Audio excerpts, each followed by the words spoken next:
Okay, सुरू करू. नमस्कार मित्रांनो, मी प्रवीण राऊत. मित्रांनो, आज आपण इथे अर्थव्यवस्थेसंदर्भात आपण आज इथे तिसरं सेशन बघणार आहोत.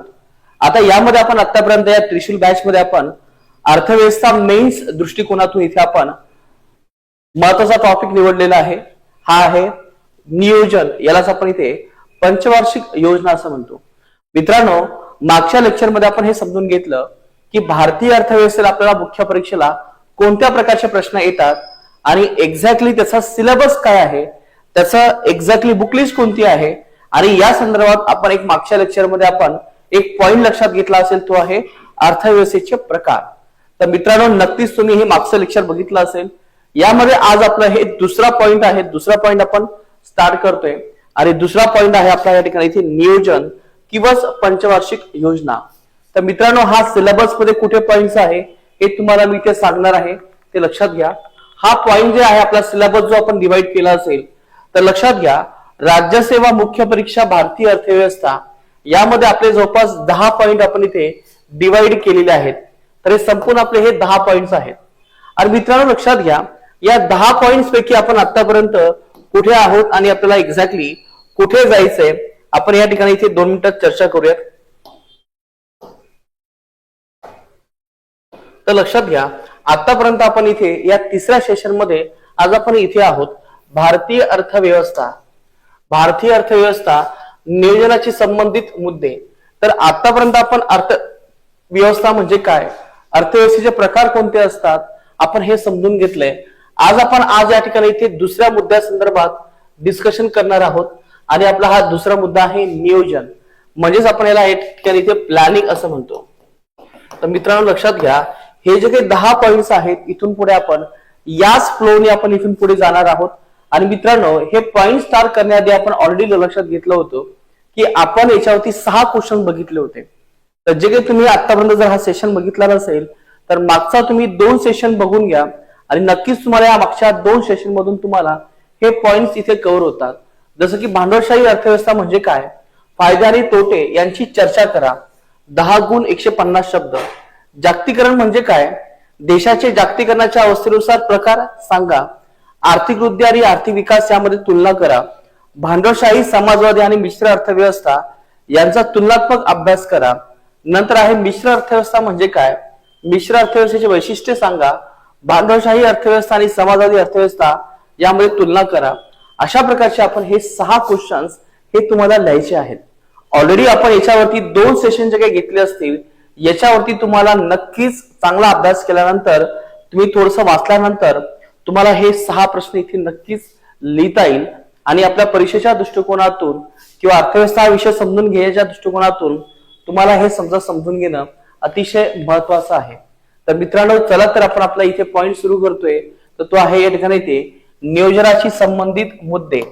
आता याच्यामध्ये आपण नियोजन काय आहे, आर्थिक नियोजन म्हणजे काय, देशाने कोणत्या प्रकारचं नियोजन स्वीकारलं असेल, आपण हे सविस्तर डिस्कशन करणार आहोत. पण त्यापूर्वी आपण मागच्या लेक्चरमध्ये काय काय लक्षात घेतले हे बघूयात. बघा, अर्थव्यवस्थेचे प्रकार 3 पद्धतीने आपण इथे सांगितले गेले होते. एक आहे उत्पादन घटकांच्या मालकीनुसार, नंतर आहे विकासाच्या अवस्थेनुसार, नंतर आहे जागतिकीकरणानुसार.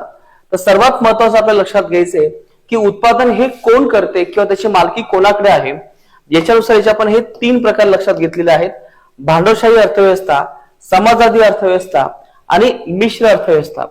तर मित्रांनो, हे आपण काल म्हणजे मागच्या लेक्चरमध्ये आपण हे समजून घेतलंय आणि यामध्ये आपण आज सध्या कोणत्या अवस्थेमध्ये आहोत हे आराखडा लक्षात घ्या. भारतामध्ये 1947 पर्यंत म्हणजे पूर्वी भारत हा प्रामुख्याने भांडवलशाही अर्थव्यवस्था होता. ब्रिटिशांनी भारताला भांडवलशाही बनवण्याचा प्रयत्न केला आणि या भांडवलशाही आपल्या भारताची वाट लागली. देशाचं उत्पन्न हे अतिशय कमी होतं. जो देश सुजलाम सुफलाम म्हणलं जायचं, ज्या देशामध्ये सोने की चिडिया म्हटलं जायचं, त्या देशाला बर्बाद करण्याचं काम या ब्रिटिशांनी केलं. कारण की त्यांची जी अर्थव्यवस्था होती ती भांडवलशाही अर्थव्यवस्था होती. त्यांनी आपल्या देशाची वाट लावली. त्याच्यानंतर दुसरा जो काही टप्पा आहे तो आहे 1947 ते 1991. मी तुम्हाला ऑलरेडी एक्सप्लेन केलं असेल की भारताने मिश्र अर्थव्यवस्था का स्वीकारली असेल. कारण की लक्षात घ्या, भांडवलशाहीने आपल्या देशाची वाट लावली होती. समाजवादी अर्थव्यवस्था देशासाठी आपली सुटेबल नव्हती. कारण की जर ही जर सुटेबल अवस्था असती तर आपल्याला नक्कीच समाजवादी अर्थव्यवस्था स्वीकारावी लागली असती, पण आपण ती कधीही आपल्याला ती योग्य सूट होत नव्हती. म्हणून आपले जे काही राजकीय नेते आहेत, पंडित जवाहरलाल नेहरू आहेत, यांनी जे काही फायदे आहेत भांडवलशाहीचे आणि समाजवादाचे सगळ्यांना एकत्र करत एक कॉमन आपण या ठिकाणी इथे अजेंडा तयार केला आणि हाच आहे आपला तो मिश्र अर्थव्यवस्था. म्हणजे आज आपल्या देशामध्ये जी अर्थव्यवस्था आहे ती हीच आहे 1947 ते 1991. मी म्हणेल की आज 1991 पासून किंवा 1947 पासून 2024 पर्यंत देशाची अर्थव्यवस्था हीच आहे मिश्र अर्थव्यवस्था. फक्त याच्यामध्ये लक्षात घ्या, मिश्र अर्थव्यवस्थेमध्ये आपला जो काही झुकाव जो आहे हा केवळ समाजवादाकडे होता. कोणत्या दृष्टिकोनातून? 1947 ते 1991च्या दृष्टिकोनातून. परंतु भारतामध्ये आज जो काही झुकाव जो झालेला आहे भारताचा तो 1991 नंतर हा भांडवलशाही या अँगलने इथे झालेला आहे. आता भांडवलशाही अर्थव्यवस्था म्हणजे काय आपण समजूनच घेतलं असेल की ज्यामध्ये सरकारचं कोणत्याही प्रकारचं बाजारावरती नियंत्रण नसते, ज्यामध्ये एखादा व्यक्ती उत्पादन ठरवू शकतो, उत्पादन करू शकतो आणि विशेषतः त्याच्यामध्ये त्याचा कोणताही जो काही रोल आहे तो जास्त नसतो. बाजारानुसार त्याच्या किमती आणि वस्तूचे उत्पादन ठरत असते आणि या व्यवस्थेमध्ये सर्वात जास्त नफा हे उद्दिष्ट ठेवलं जातं. तर हे आहे आपली भांडवलशाही अर्थव्यवस्था. याच अर्थव्यवस्थेला आपण इथे लेजिस्फेअर इकॉनॉमी सुद्धा म्हणतो. तर मित्रांनो, आपण हे संपूर्ण डिस्कशन केलेलं आहे. आता यामध्ये आपल्याला समजून घ्यायचंय की आज आपण या ठिकाणी इथे मिश्र अर्थव्यवस्था स्वीकारली म्हणजे नेमकं काय केलं हे मी तुम्हाला 2 मिनिटात इथे क्लिअर करण्याचा प्रयत्न करतो. तर थोडा आवाज घुमतोय का, डब होतोय?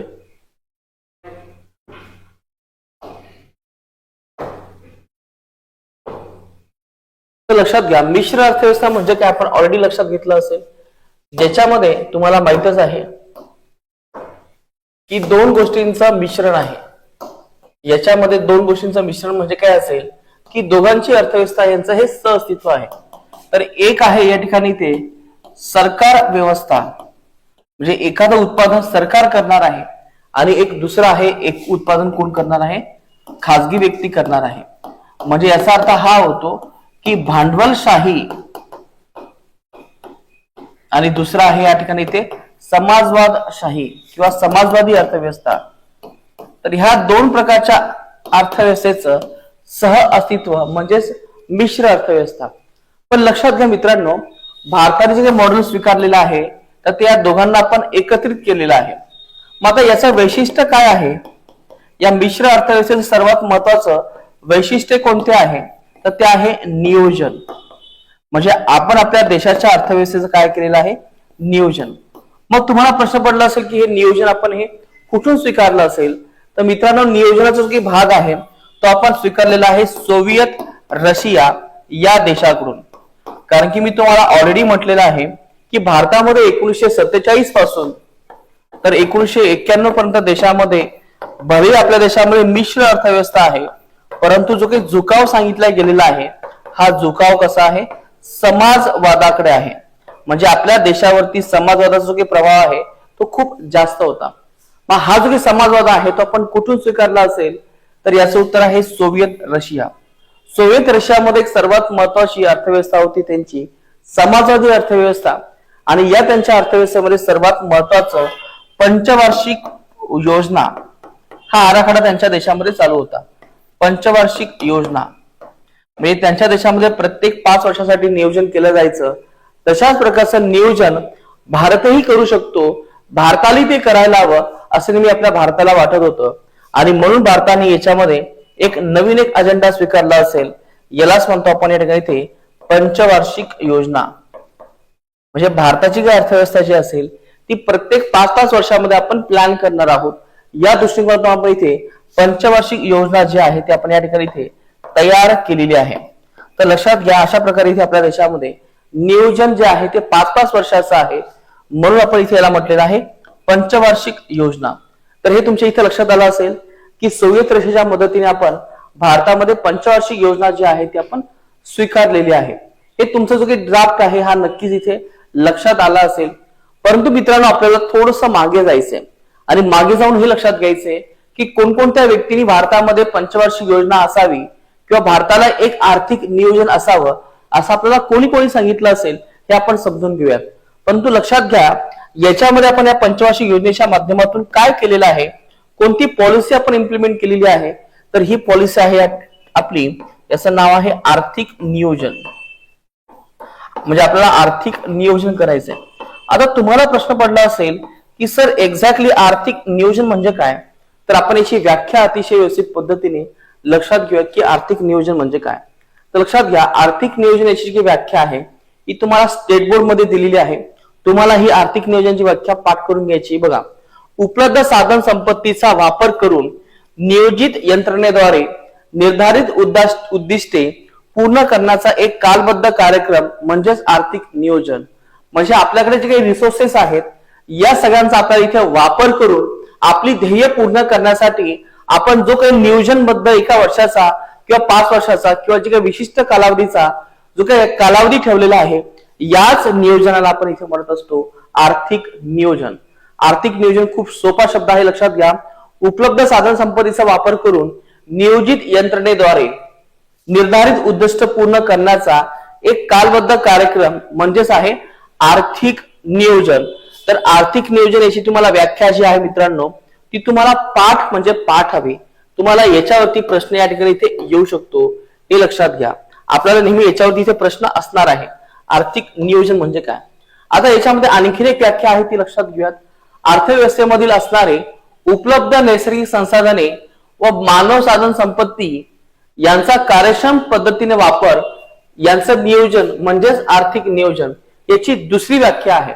म्हणजे आपल्याला इथे यूज केलेला शब्द आहे उपलब्ध साधन संपत्ती, पण वरती सांगितलं असेल की जे मानव साधन संपत्ती असेल किंवा नैसर्गिक साधन संपत्ती आहे यांचा जेव्हा आपण कार्यक्षम पद्धतीने जेव्हा वापर करतो, याच नियोजनाला म्हणतो आपण इथे आर्थिक नियोजन. आणि हे जे आर्थिक नियोजन आहे हे भारतातून कुठून स्वीकारलं असेल, हे आहे रशियाकडून आपण हे स्वीकारलेलं आहे. म्हणजे आता तुम्हाला इथे नियोजन, आर्थिक नियोजन ही संकल्पना आता तुम्हाला इथे क्लिअर झालेली आहे. आर्थिक नियोजन म्हणजे काय, साधन संपत्तीचं व्यवस्थित नियोजन म्हणजेच आर्थिक नियोजन. आता लक्षात घ्या, भारतामध्ये आर्थिक नियोजन असावं यासाठी आतापर्यंत कोणी कोणी प्रयत्न केलेला आहे, याच्यावरती इथे आपल्याला प्रश्न येऊ शकतो. तर लक्षात घ्या, आर्थिक नियोजना संदर्भात सर्वप्रथम आपल्याला तरतूद कोणी केलेली आहे, तर याचा आपल्याला एक इतिहास लक्षात घ्यायचा आहे. भारतामध्ये सर्वप्रथम 1934 मध्ये एक व्यक्ती आहे, यांचं नाव आहे एम विश्वेश्वरैया. विश्वेश्वरैया तर हे एक खूप मोठे इंजिनियर होते आणि यांनी एक पुस्तक लिहिलं. या पुस्तकाचं नाव आहे plan for Indian economy. Plan for Indian economy. तरी त्यांनी पुस्तक लिहिलं आणि याच्यामध्ये त्यांनी सर्वप्रथम भारताला जर समजा कशाची आवश्यकता असेल तर ते आहे आर्थिक नियोजनाची आवश्यकता आहे. आर्थिक नियोजन म्हणजे आधी आपल्याला आर्थिक नियोजन करावं लागेल तर देशाचा आपल्याला विकास करता येईल. यासाठी यांनी एक नवीन सिद्धांत भारताला सांगितला असेल आणि या सिद्धांताचं नाव आहे प्लॅन ऑर पेरिश. याचं नाव आहे प्लॅन ऑर पेरिश. म्हणजे नियोजन करा किंवा नष्ट व्हा असं यांना इथे म्हणायचं आहे. नियोजन करा किंवा नष्ट व्हा. तर अशा प्रकारचं यांचं म्हणणं होतं. यांना असं म्हणायचंय की नियोजन करणं का गरजेचं आहे हे त्यांनी इथे या पुस्तकामध्ये सांगण्याचा प्रयत्न केला. तर हा सर्वप्रथम प्रयत्न जो आहे तो एम विश्वेश्वरैया या व्यक्तीने केला असेल. हा झाला आपला पहिला इतिहास. त्याच्यानंतर यांनी जेव्हा प्लॅनचं जेव्हा महत्व सांगितलं, जेव्हा आर्थिक नियोजनाचं महत्व सांगितलं, याचबरोबर आपल्या भारतामध्ये 1938 मध्ये आणखी एक सर्वात महत्वाची समिती स्थापन करण्यात आली असेल आणि या समितीचं नाव आहे राष्ट्रीय नियोजन समिती. समितीचं नाव लक्षात घ्या, राष्ट्रीय नियोजन समिती. तर ही जी काही समिती आहे मित्रांनो, या समितीचे अध्यक्ष कोण होते हे लक्षात ठेवा. याचे अध्यक्ष आहे पंडित जवाहरलाल नेहरू. पंडित नेहरू याचे हे अध्यक्ष होते आणि यांनी इथे सांगण्याचा प्रयत्न केला की भारताला आर्थिक नियोजनासाठी आम्ही मदत करू. याच्यावरती खूप सारे डिस्कशन झालं असेल, परंतु याच्यामध्ये देशाचं नियोजन काय असावं याच्यावरती काही एक वाक्यता आली नाही. म्हणून या ठिकाणी इथे भारतामध्ये असणारे प्रत्येक विचारधारा यांनी भारतामध्ये कशा प्रकारचं आर्थिक नियोजन असावं याचा इथे प्लॅन तयार केलेला आहे. आणि हा प्लॅन म्हणजे कोणता असेल लक्षात घ्या, तो आहे बीजीपी प्लॅन. इथे शॉर्टकट मध्ये लक्षात घ्यायचं आपल्याला. इथे तुम्हाला मी क्लिअर करतो फक्त 2 मिनिटं.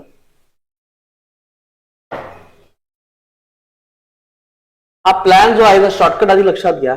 याचा शॉर्टकट आहे या ठिकाणी ते BGP. बघा याचा शॉर्टकट लक्षात घ्या. B for Bombay plan, B for Bombay plan, G for Gandhi plan, P for people plan किंवा त्याला आपण जनता योजना असं म्हणूयात, जनता योजना. आणि नंतरचा शब्द आहे यस म्हणजे सर्वोदय योजना. तर लक्षात घ्या मित्रांनो, हा शॉर्टकट लक्षात घ्या. BGPS, B for Bombay plan, G for Gandhi plan, P for people's plan, S for Sarvodaya योजना. तर हे जे काही प्लॅन्स आहेत ते नंतरच्या कालावधीमध्ये आपल्या भारतामध्ये आलेले आहेत. तर जसं आपल्याला इथे लक्षात घेता येईल, पहिला जो काही प्लॅन आला असेल आपल्या देशामध्ये 1945 मध्ये, तर हा प्लॅन मांडला गेला असेल बॉम्बे प्लॅन. नाव लक्षात घ्या, बॉम्बे योजना. तर हा जो काही प्लॅन आहे तो आपल्याला कोणी मांडला असेल तर यांचं नाव लक्षात घ्या. 8 उद्योगपती यांनी हा प्लॅन या ठिकाणी इथे मांडला असेल.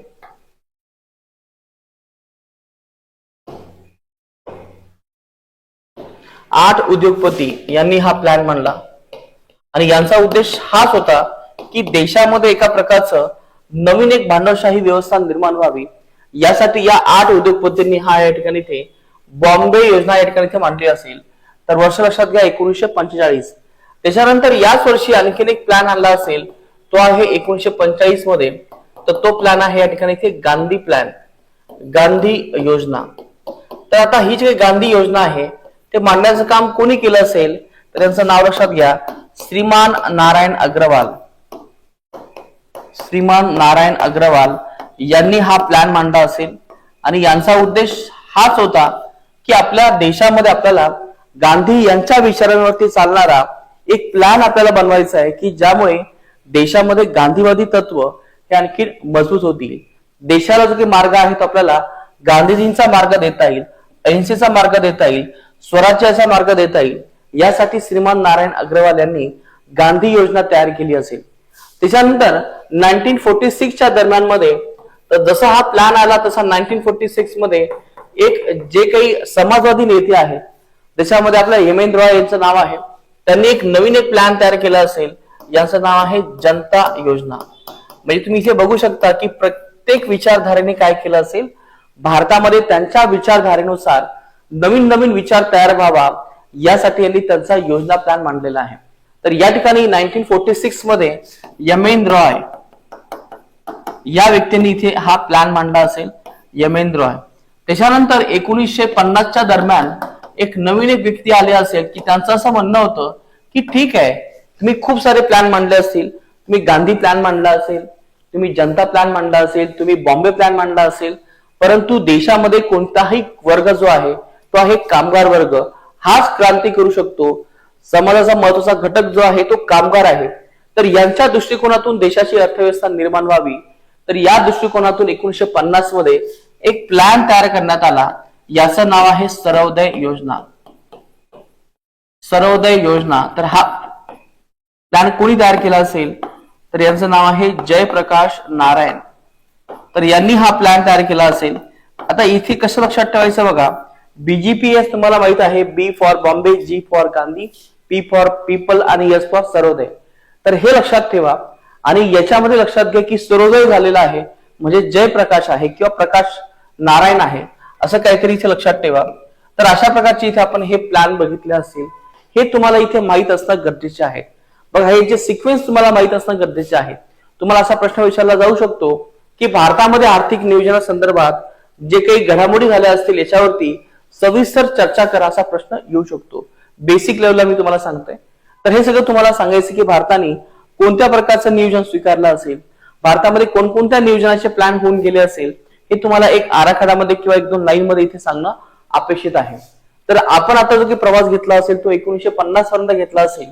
आता आपल्याला इथे पुढे जायचं आहे मित्रांनो. 1950च्या पर्यंत जेव्हा हे सगळे अनेक प्रकारचे जेव्हा प्लॅन आले होते तर तेव्हा सरकारच्या हे लक्षात आलं की आता आपल्या देशामध्ये आपल्याला कोणता प्लॅन स्वीकारायचा आहे. असं यांचे हे लाईट बंद नाही होऊ शकत का? तो खूप फ्लॅश मारत आहे. किंवा बंद केले तरी बघा काय होऊ शकतं.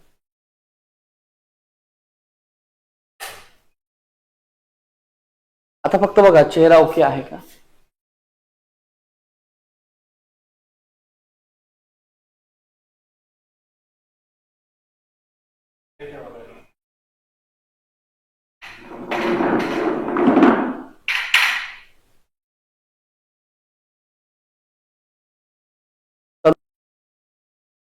हे जर असे जर लावले तर हे असे असा पडेल, पण ते कसं आहे खूपच असं त्रास होतो डायरेक्ट. हा म्हणजे असं बघावं लागतं ना असं. बघा असं ट्राय करून बघा.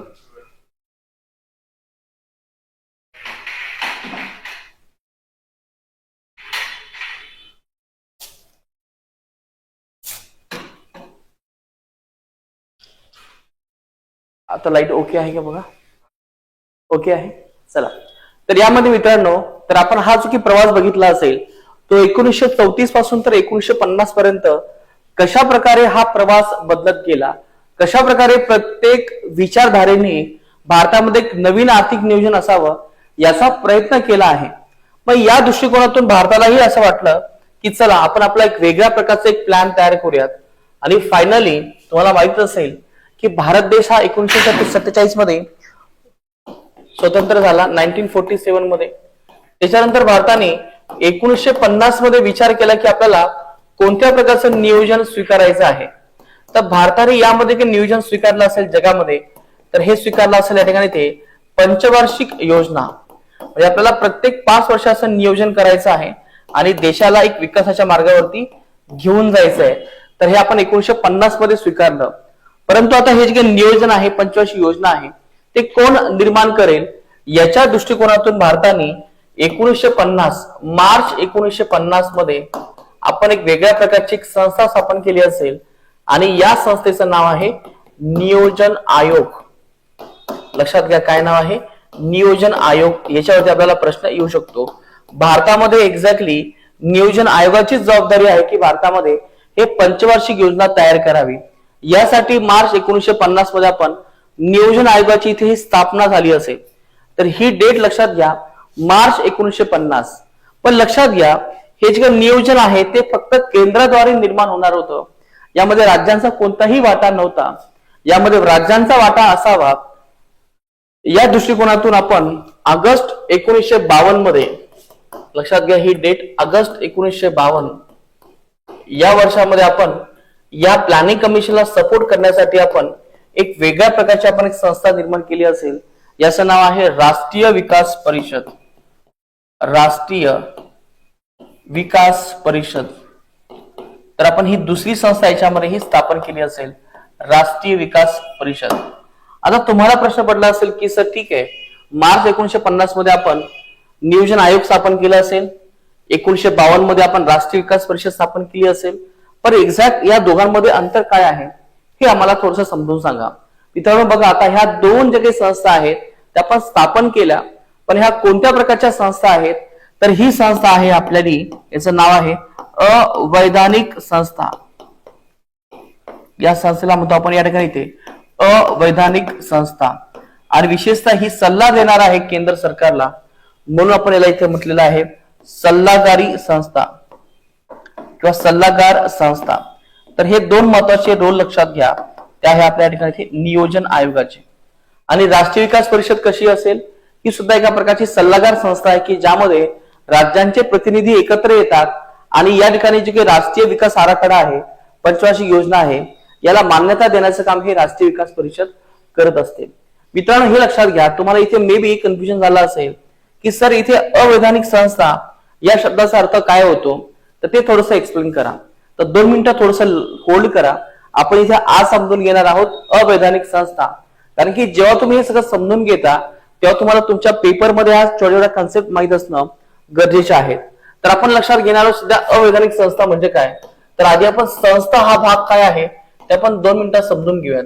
लक्षात घ्या मित्रांनो, संस्था याच्या प्रामुख्याने 2 प्रकार पडतात. तर एक प्रकार आहे, याचं नाव आहे घटनात्मक संस्था. घटनात्मक संस्था आणि जी काही दुसरी जी काही संस्था आहे तर ती आहे गैर घटनात्मक संस्था. तर असे याचे हे दोन प्रकार आहेत, संस्थात्मक आणि दुसरा आहे गैर घटनात्मक संस्था. ठीक आहे. आता घटनात्मक संस्था म्हणजे काय, तर अशा प्रकारच्या संस्था ज्याची तरतूद ही ऑलरेडी भारतीय राज्यघटनेमध्ये आहे, ज्याच्या संपूर्ण तरतूद ह्या भारतीय राज्यघटनेमध्ये दिलेल्या आहेत, भारतीय राज्यघटनेमध्ये त्याला स्पेशल महत्व दिलेलं आहे आर्टिकल सह, याला म्हणतो आपण इथे घटनात्मक संस्था. तर यामध्ये जर उदाहरण जर सांगायचं म्हटलं, जसं की आपला वित्त आयोग. वित्त आयोग याची तरतूद भारतीय राज्यघटनेमध्ये किती दिली असेल, आर्टिकल 280 नुसार दिलेली आहे, कलम 280. अशा अनेक प्रकारच्या संस्था आहेत की ज्या भारतीय राज्यघटनेनुसार स्थापन झालेल्या आहेत. तर वित्त आयोगाला या ठिकाणी इथे आपण म्हणू शकतो ते आहे घटनात्मक संस्था किंवा घटनात्मक आयोग. नंतर आहे या ठिकाणी गैर घटनात्मक संस्था म्हणजे काय, ज्याचा भारतीय राज्यघटनेमध्ये कुठेही कलम नाहीये, म्हणजे भारतीय राज्यघटनेमध्ये कोणत्याही प्रकारची या ठिकाणी इथे तरतूद नाहीये, राज्यघटनेमध्ये तरतूद नाही, पूर्णतः वेगळ्या प्रकारची इथे तरतूद आपण केलेली आहे. तर याला म्हणतो आपण या ठिकाणी इथे गैर घटनात्मक संस्था. पण लक्षात घ्यायचे प्रामुख्याने दोन भाग पडतात. तर यामध्ये एक जी काही संस्था आहे ज्याचा कोणत्याही प्रकारचा संस्थेचा संबंध नाहीये, परंतु काही संस्था ह्या कायद्यानुसार स्थापन झालेल्या आहेत, म्हणजे याला जो की बेस आहे तो कोणता आहे या ठिकाणी इथे, कायदा हा बेस आहे. म्हणून अशा प्रकारच्या संस्थेला आपण या ठिकाणी इथे वैधानिक संस्था असं म्हणतो. तर हा शब्द लक्षात घ्या, वैधानिक संस्था ज्या तुमच्या कायद्यानुसार स्थापन झालेल्या आहेत. दुसऱ्या ज्या काही संस्था आहेत ज्याला कोणत्याही प्रकारचा कायद्याचा बेस नाहीये, म्हणजे त्याचा कायद्यानुसार ती स्थापन झालेली नाहीये, या संस्थेला म्हणतो आपण या ठिकाणी इथे अवैधानिक संस्था. अवैधानिक संस्था ज्याला कायद्याचा बेस नाहीये. आता तुम्हाला प्रश्न पडला असेल की याला जर कायद्याचा बेस नाही तर ह्या संस्था आपण का स्थापन केल्या किंवा याला बेस कोणता आहे, तर यामध्ये फक्त एकच बेस सांगता येईल की जे काही कॅबिनेटची बैठक आहे, या कॅबिनेटच्या बैठकीमध्ये एक प्रस्ताव पारित केला जातो की आपल्याला अमुक अमुक नावाची संस्था स्थापन करायची आणि यानंतर मग त्या प्रकारची संस्था स्थापन केली जाते. यालाच आपण या ठिकाणी ते अवैधानिक संस्था आपण असं म्हणत असतो. मग याच्यामध्ये कोणकोणती उदाहरणं आपल्याला सांगता येईल की जे आपल्या या ठिकाणी ते अवैधानिक संस्थेमध्ये येतात, तर यांचे नाव लक्षात घ्या. एक आहे आपला नियोजन आयोग.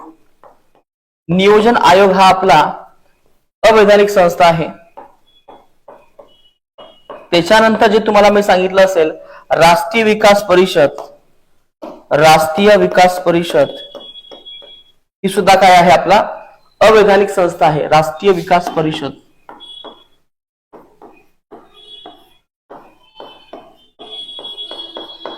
आणि त्याच्यानंतर जे काही नीती आयोग आहे, तर नीती आयोग सुद्धा जे काही आयोग आहे हा काय आहे, आपला अवैधानिक आहे. आता तुम्हाला प्रश्न पडला असेल की एक्झॅक्टली हा नीती आयोग काय आहे. डोंट वरी, सांगण्याचा मी तुम्हाला प्रयत्न करतो. बघा, गैरघटनात्मक संस्थेचे दोन भाग आहेत, वैधानिक संस्था आणि दुसरा आहे अवैधानिक संस्था. तर वैधानिक संस्था कोणकोणत्या आहेत, तर जसं की तुम्हाला इथे नाव सांगता येईल, राष्ट्रीय मानव विकास आयोग किंवा मानव अधिकार आयोग. मानव अधिकार आयोग हा कायद्यानुसार स्थापन झालेला आहे. मानव अधिकार किंवा मानव हक्क आयोग किंवा अधिकार आयोग, तर हा जो काही आयोग आहे तो कायद्यानुसार स्थापन झालेला आहे. नंतर आहे राष्ट्रीय महिला आयोग, हा काय असेल, हा सुद्धा आपला कायद्यानुसार स्थापन झालेला आहे, राष्ट्रीय महिला आयोग. तर हे जे काही आयोग आहे याला कायद्याचा बेस आहे, परंतु जेव्हा त्याला फक्त कॅबिनेट मिटिंगचा जेव्हा बेस असतो याला म्हणतो आपण इथे अवैधानिक संस्था. आणि इथे आपण जे डिस्कस केलेलं आहे नियोजन आयोग ही कोणत्या प्रकारची संस्था आहे, ही अवैधानिक संस्था आहे. राष्ट्रीय विकास परिषद ही सुद्धा कशी असेल, या ठिकाणी इथे अवैधानिक संस्था आहे. तर हे लक्षात घ्या आणि हे लिहून घ्या, तुम्हाला याच्यावरती नक्कीच प्रश्न येऊ शकतात. समजून घ्या थोडस, याच्यावरती आपल्याला प्रश्न असतात. तर हे अशा प्रकारचे इथे मी तुम्हाला सांगण्याचा प्रयत्न केला. आता आपण हे समजून घेणार आहोत की एक्झॅक्टली नियोजन आयोगासंदर्भात आतापर्यंत आपण किती प्लॅन केलेले आहेत आणि सध्या त्याची स्थिती काय आहे. 2 मिनिटात आपण समजून घेऊयात. बघा, नियोजन आयोग स्पेशल आपला भाग आहे आता इथे, नियोजन आयोग पंचवार्षिक योजना. तर नियोजन आयोग याची स्थापना झाली असेल मार्च 1950 मध्ये, मार्च 1950 नियोजन आयोगाची स्थापना झाली आहे. पण भारतामध्ये पंचवार्षिक नियोजन असावं यासाठी भारतामध्ये आतापर्यंत एकूण किती पंचवार्षिक योजना झालेल्या आहेत? तर बघा, मार्च 1950 मध्ये याची स्थापना झाली असेल आणि याचा जो काही शेवट आहे नियोजन आयोगाचा शेवट, म्हणजे ज्यामध्ये आपण नियोजन आयोग हा बरखास्त केला असेल तर आपण हा आयोग बरखास्त केलेला आहे किंवा तो नष्ट केला असेल तर ही डेट सगळ्यांनी लक्षात ठेवायची. ही आहे 31 मार्च 2017. तर ही डेट लक्षात ठेवा, 31 मार्च 2017 पर्यंतच भारतामध्ये हे सगळं नियोजन आयोगाच्या माध्यमातून हे काम चालत होतं. आता यामध्ये लक्षात घ्या, नियोजन आयोग जो आहे यांनी पहिल्या 5-5 वर्षासाठी नियोजन करायला सुरुवात केली. तर जी काही पहिली पंचवार्षिक योजना आहे ही कोणत्या वर्षी आली असेल तर हे वर्ष लक्षात घ्या, हे आलेलं आहे 1951 पासून तर 1956 पर्यंत. यामध्ये आपल्या देशाची पहिली पंचवार्षिक योजना होती. पहिली पंचवार्षिक योजना याचा कालावधी किती आहे तर हा कालावधी लक्षात घ्या 1951 ते 1956. मग यामध्ये आपला जो काही शेवटची जी काही योजना आहे ती किती होती तर मित्रांनो, जी काही शेवटची योजना आहे ती आहे आपली 12वी पंचवार्षिक योजना ही आपली शेवटची योजना होती. त्याच्यानंतर आपल्या देशामध्ये आपण नियोजन आयोग हा बरखास्त केल्यामुळे आता तिथून पुढे 13-14 अशा प्रकारची कोणतीही पंचवार्षिक योजना आपल्या देशामध्ये नाही. मग आता 12वी पंचवार्षिक योजना आहे याचा कालावधी कोणता असेल तर याचा कालावधी आहे 2012 पासून तर 2017 पर्यंत. म्हणजे जसा तुमचा हा 12वी योजनेचा कालावधी संपला तसं नियोजन आयोगाची जी काही आवश्यकता आहे ती आपल्या देशामध्ये राहिली नाही. आपण नियोजन आयोग सुद्धा या ठिकाणी इथे बरखास्त केला. मग तुम्हाला प्रश्न पडला असेल की सर ठीक आहे, आपण 31 मार्च 2017 नंतर नियोजन आयोग बरखास्त केला, पण त्याच्या पुढे काय, त्याच्या पुढे कोणती संस्था आलेली आहे तर हे सुद्धा आपल्याला इथे लक्षात घ्यायचंय. तर लक्षात घ्या मित्रांनो, याच्या पुढची काही योजना आहे की जे सरकारने इथे स्थापन केली असेल तर ही योजना आपण इथे स्थापन केली असेल, ही केली असेल 2014 मध्ये. 2014 मध्ये नरेंद्र मोदी यांचं एक नवीन सरकार आलं आणि यांनी अशी घोषणा केली की आम्ही लवकरच नियोजन आयोगाची आम्ही बरखास्ती करू. यानुसार त्यांनी काय केलं असेल, डिसेंबर 2014 मध्ये एक नवीन आयोगाची स्थापना केली असेल आणि या आयोगाचं नाव आहे नीती आयोग. पण लक्षात घ्या, हा नीती आयोग जो आहे फक्त याची घोषणा केलेली आहे. कधी घोषणा केलेली आहे 2014 डिसेंबर मध्ये. आणि खऱ्या अर्थाने जे काही नियोजन जे काही स्थापन झालं असेल, जे काही नीती आयोग स्थापन झाले असेल तर ती डेट आहे 1 जानेवारी 2015. या दिवसापासून आपल्या देशामध्ये खऱ्या अर्थाने नीती आयोगाची सुरुवात झालेली आहे. म्हणजे आता तुमच्या हे लक्षात यायला हवं की पंचवार्षिक योजनेचे जे काही नेक्स्ट व्हर्जन जे आहे ते काय आहे, नीती आयोग. बघा, खूप महत्वाचं आहे, नीती आयोग आपण स्थापन कधी केला असेल 1 जानेवारी 2015 मध्ये. नियोजन आयोगाची आपण स्थापना कधी केली असेल ती आहे 15 मार्च 1950 मध्ये. तर ह्या दोन गोष्टी लक्षात घ्या. पंचवार्षिक योजनेची पहिली डेट कधी आहे 1951 ते 1956 पहिली पंचवार्षिक योजना.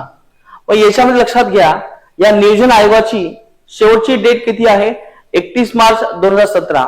त्याच्या आधी आपण नीती आयोग स्थापन केला असेल, हा स्थापन केला असेल 1 जानेवारी 2015. तर दोन्हीही डेट लक्षात ठेवायच्यात आपल्याला. मग तुम्हाला जो काही प्रश्न येणार आहे तो असा येऊ शकतो की आपल्याला ऑलरेडी इथे पंचवार्षिक योजना होती आपल्याकडे, मग आपण या ठिकाणी नीती आयोग आपण का स्थापन केला असेल, याच्यामागे कारण कोणकोणते आहेत हे आपल्याला समजून घ्यायचंय.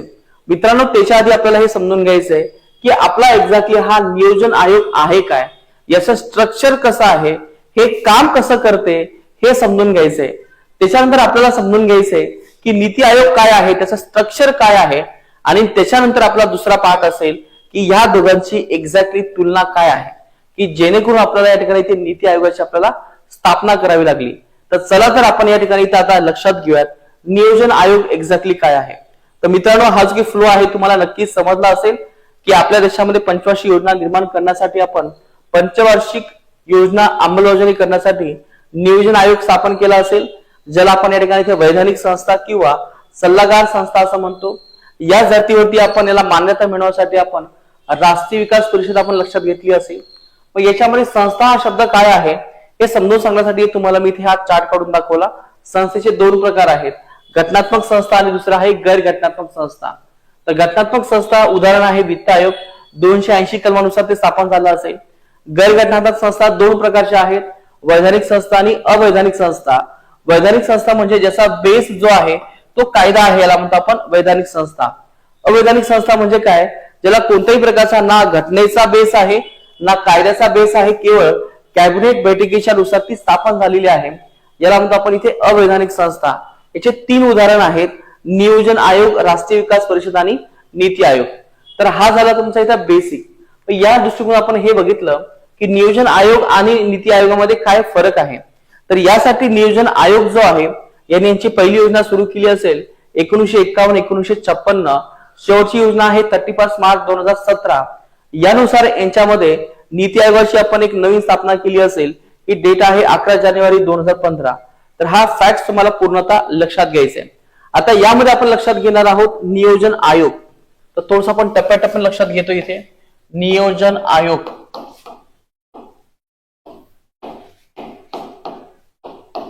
नियोजन आयोगाची स्थापना कधी झाली असेल, तर ही स्थापना झालेली आहे 15 मार्च 1950. बरखास्ती काय झालेली आहे, बरखास्त. तर हे बरखास्त आपण केलं असेल तर ही डेट लक्षात घ्या, ही आहे 31 मार्च 2017. याच्यानंतर याचं काम काय आहे, याचं काम हेच आहे की देशामध्ये नियोजन करणे, देशामध्ये पंचवार्षिक योजना निर्माण करणे. मग आता आपल्याला हे लक्षात घ्यायचंय की हे कोणाच्या अध्यक्षतेखाली होत असते. तर जे काही अध्यक्ष आहेत या नियोजन आयोगाचे, तर हे अध्यक्ष हे नेहमी कोण असतात, आपले देशाचे पंतप्रधान याचे अध्यक्ष असतात, हे नेहमी लक्षात ठेवा. तर तेव्हा अध्यक्ष कोण असतील, ते आहे पंडित जवाहरलाल नेहरू. तर हे अध्यक्ष असतात सर्वात महत्वाचे, ज्याला आपण या ठिकाणी डी फॅक्टो असं म्हणतो. आता डी फॅक्टो या शब्दाचा अर्थ हा काय होतो की जर समजा पंतप्रधान जे असतील ते ज्याचे कोण असतात, नेहमी अध्यक्ष असतात, हे लक्षात घ्या. याचबरोबर यांचं जे काही काम आहे नियोजन आयोगाचं, ते कशा पद्धतीने चालत होतं, हे एका प्रकारचं केंद्रीकृत हे काम चालत होतं. केंद्रीकृत. आता केंद्रीकृत या शब्दाचा अर्थ हा होतो सेंट्रलाइज. दोन शब्द असतात मुळात, एक आहे सेंट्रलाइज आणि दुसरा आहे डिसेंट्रलाइज. तर याचा अर्थ काय होतो हे तुम्हाला मी सांगतो. सेंट्रलाइज आणि डिसेंट्रलाइज म्हणजे काय.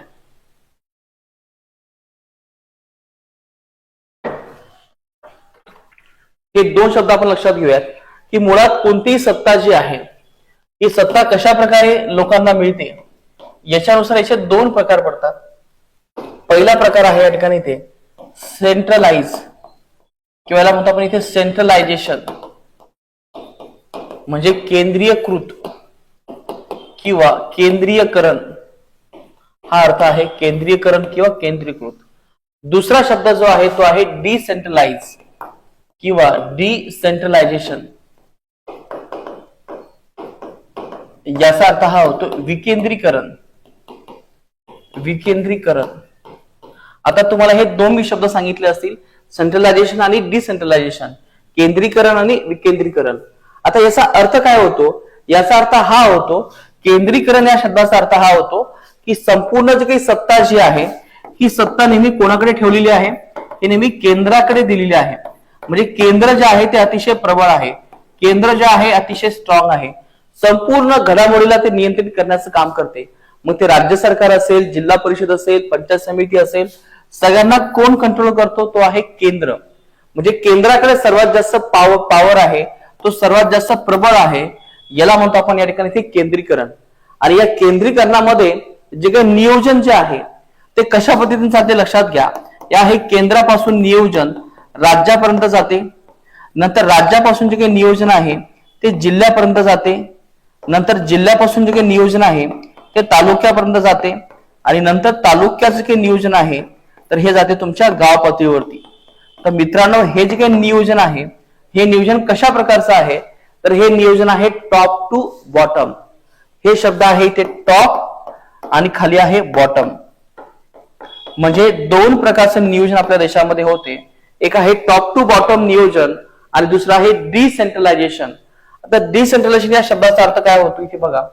असं मी अर्थ तुम्हाला सांगण्याचा प्रयत्न करतो, कारण की जेव्हा आपण रायटिंग करतो तेव्हा तुम्हाला याच्यावरती माहिती असणं गरजेचं आहे. आता डिसेंट्रलायझेशन एक्झॅक्टली काय आहे, याचा अर्थ काय आहे समजून घ्या. डिसेंट्रलायझेशन या शब्दाचा अर्थ हा होतो की जी काही सत्ता आहे या सत्ताची काय करणं, इथे विभागणी करणं. आता ही जी काही विभागणी आहे ती केवळ केंद्राकडे राखून न ठेवता जे काही केंद्र सरकार आहे, राज्य सरकार आहे, जिल्हा आहे, तालुका आहे, गाव आहे, यांच्यामध्ये ही जी वाटणी आहे ती करणं, याला म्हणतो आपण विकेंद्रीकरण. आणि भारतामध्ये विकेंद्रीकरण करावं हीच अपेक्षा केलेली आहे, कारण की भारताचा जो काही ढाचा आहे, भारत हे जे काही राज्य निर्माण झालेलं आहे याचं तत्व एकच आहे, ते आहे संघ राज्यवाद. म्हणजे भारतामध्ये आपण जे काही निर्माण केलेला आहोत तो आहे संघ राज्यवाद. याचा उद्देश हाच आहे, तो हाच आहे डिव्हॉल्युशन. आता डिव्हॉल्युशन या शब्दाचा अर्थ हाच होतो, तो आहे डिसेंट्रलायझेशन. म्हणजे जेवढ्या पद्धतीने आपण आपली सत्ता बाकीच्या लोकांना म्हणजे बाकीच्या स्तरांना देत जाऊ तेवढा देशाचा विकास होत जाईल. कारण की भारताकडून हीच अपेक्षा केलेली आहे, ते आहे वेलफेअर ऑफ द स्टेट. म्हणजे भारतातील लोकांचं कल्याण करायचं आहे. जर हे कल्याण जर करायचं असेल तर आपल्याला इथे संघराज्यवाद स्वीकारावं लागेल. म्हणजे फक्त केंद्र सरकार प्रबळ नाहीये, तर राज्य सरकार, त्याच्यानंतर जिल्हा, तालुका, गाव यांच्यापर्यंत सुद्धा विकास जाणं आवश्यक आहे. यांच्यापर्यंत सुद्धा सत्ता, अधिकार जाणं अपेक्षित आहे. तर या दृष्टिकोनातून भारताने हे 3 शब्द स्वीकारलेले आहेत: संघ राज्यवाद, डिव्हॉल्युशन, डिसेंट्रलायझेशन. आता याच्यामध्ये काय आहे की विकेंद्रीकरणामध्ये आपण काय सांगतो, तर लक्षात घ्या मित्रांनो, जे काही नियोजन होत असते तर याची जी काही पद्धत आहे ही थोडीशी वेगळी आहे. जसं की सेंट्रलायझेशन मध्ये कशी पद्धत आहे बघा, केंद्राकडून नियोजन होते, नंतर ते राज्याकडे जाते, राज्याकडून जिल्हा, नंतर तालुका, नंतर गाव. तर हे जे काही अप्रोच आहे हा तुमचा अप्रोच आहे टॉप टू बॉटम अप्रोच. परंतु डिसेंट्रलायझेशन मध्ये जो अप्रोच आहे तो थोडासा उलटा आहे. म्हणजे गावाच्या लेवलवरती या ठिकाणी तो प्लॅन तयार केला जातो, नंतर हा प्लॅन तालुक्याच्या ठिकाणी जातो, नंतर तालुक्यावरून तो जिल्ह्याच्या ठिकाणी जातो, नंतर जिल्ह्याच्या ठिकाणाहून तो राज्यामध्ये जातो, आणि नंतर राज्यावरून हा प्लॅन जातो केंद्रामध्ये. म्हणजे याचा अर्थ हा होतो की जे काही तुमचा प्लॅन तयार होतो देशामध्ये, हे कोण तयार करत असते, गाव पातळीवरती हा प्लॅन तयार होतो. पण इथे जर प्लॅन जर बघितला आपण सेंट्रलायझेशन मध्ये, तर हे केंद्रामध्ये प्लॅन तयार होतो. आता तुम्ही मला सांगा मित्रांनो, की जे लोक दिल्लीमध्ये बसलेले आहेत, जे एसी मध्ये बसलेले आहेत, ज्यांना गावाच्या काही समस्या माहित नाही, ते लोक देशासाठी किंवा त्या गावासाठी चांगला प्लॅन तयार करू शकतील का? तर याचं उत्तर आहे नाही. कारण की गाव पातळीवरती काय समस्या आहे कोणाला माहित आहे, तर त्या गावातील लोकांना जास्त माहित आहे. तर दिल्लीमध्ये बसणाऱ्या लोकांना हा अजिबात हा व्यवहार माहित नसेल. मग आतापर्यंत काय व्हायचं की ज्या काही योजना तयार केल्या जायच्या तर त्यामुळे लोकांच्या अपेक्षेनुसार त्या कधी उतरल्या जायच्याच नाही. म्हणजे लोकांची समस्या काय आहे, पाणी ही समस्या आहे, जेवण ही समस्या आहे, परंतु सरकारचे काय नियोजन आहे ते काय होतं, हागणदारी मुक्त भारत, शौचालय भारत, अशा प्रकारच्या त्या योजना असायच्यात. पण मित्रांनो मला सांगा, आज गावामध्ये आपण शौचालय बांधलेले आहेत, पण ते शौचालय वापरण्यासाठी आपल्याकडे पाणी आहे का? तर नाही आहे. म्हणजे गावाची काही बेसिक समस्या आहेत याच्यावरती आपण कधीही फोकस केला नाही. आपण फक्त जे काही योजना आहेत त्या लोकांवरती किंवा त्या सरकारवरती किंवा त्या गावांवरती केवळ राबवण्याचा प्रयत्न केला, पण लोकांच्या मूळ समस्या ज्या आहेत त्या आपण कधीही समजून घेतलेल्या नव्हत्या. म्हणून नरेंद्र मोदी यांनी जेव्हा ते सत्तेमध्ये आले 2014 मध्ये, तर तेव्हा त्यांनी आपल्या देशामध्ये एक नवीन मॉडेल तयार केलं आणि याच नवीन मॉडेलचं नाव आहे नीती आयोग. आता नीती आयोगाचा अर्थ तोच आहे की देशामध्ये आपल्याला जे काही नियोजन बनवायचं आहे ते अशा पद्धतीने बनवायचं नाहीये केंद्रापासून गावाकडे. तर यांनी सांगितलं की इथून पुढे आपल्याला जे काही नियोजन बनवायचं आहे ते थोडंसं अशा पद्धतीचं असेल, गावापासून तालुका, तालुकापासून जिल्हा, जिल्हापासून राज्य आणि राज्यापासून केंद्र. तर हा जो काही नवीन अप्रोच जो काही आपण स्वीकारला गेलेला असेल, तर या अप्रोचचं नाव आहे बॉटम टू टॉप. याचं नाव काय आहे, बॉटम टू टॉप. आता लक्षात घ्या, डिसेंट्रलायझेशन या पद्धतीचं, विकेंद्रीकरण या तत्वाचं बॉटम टू टॉप अप्रोच हा अतिशय महत्वाचा आहे आणि यामुळेच आपण गावातील समस्या ज्या आहेत त्या समजू शकतो. हे सर्वात जास्त महत्वाचं आहे. तर यामध्ये लक्षात घ्या मित्रांनो की तुम्ही सुद्धा विचार करा, यापैकी कोणता अप्रोच तुम्हाला हा योग्य वाटतो, सेंट्रलायझेशन और डिसेंट्रलायझेशन, किंवा टॉप टू बॉटम अप्रोच किंवा बॉटम टू टॉप अप्रोच? कोणतं मॉडेल देशासाठी किंवा देशाच्या विकासासाठी तुम्हाला महत्वाचं वाटते? विकास हा कुठून कुठे व्हायला हवा, केंद्राकडून गावापर्यंत व्हायला हवा किंवा गावाचा प्लॅन किंवा गावाचा विकास हा गावापासून केंद्राकडे व्हावा? कोणतं मॉडेल बेस्ट आहे थोडा विचार करा.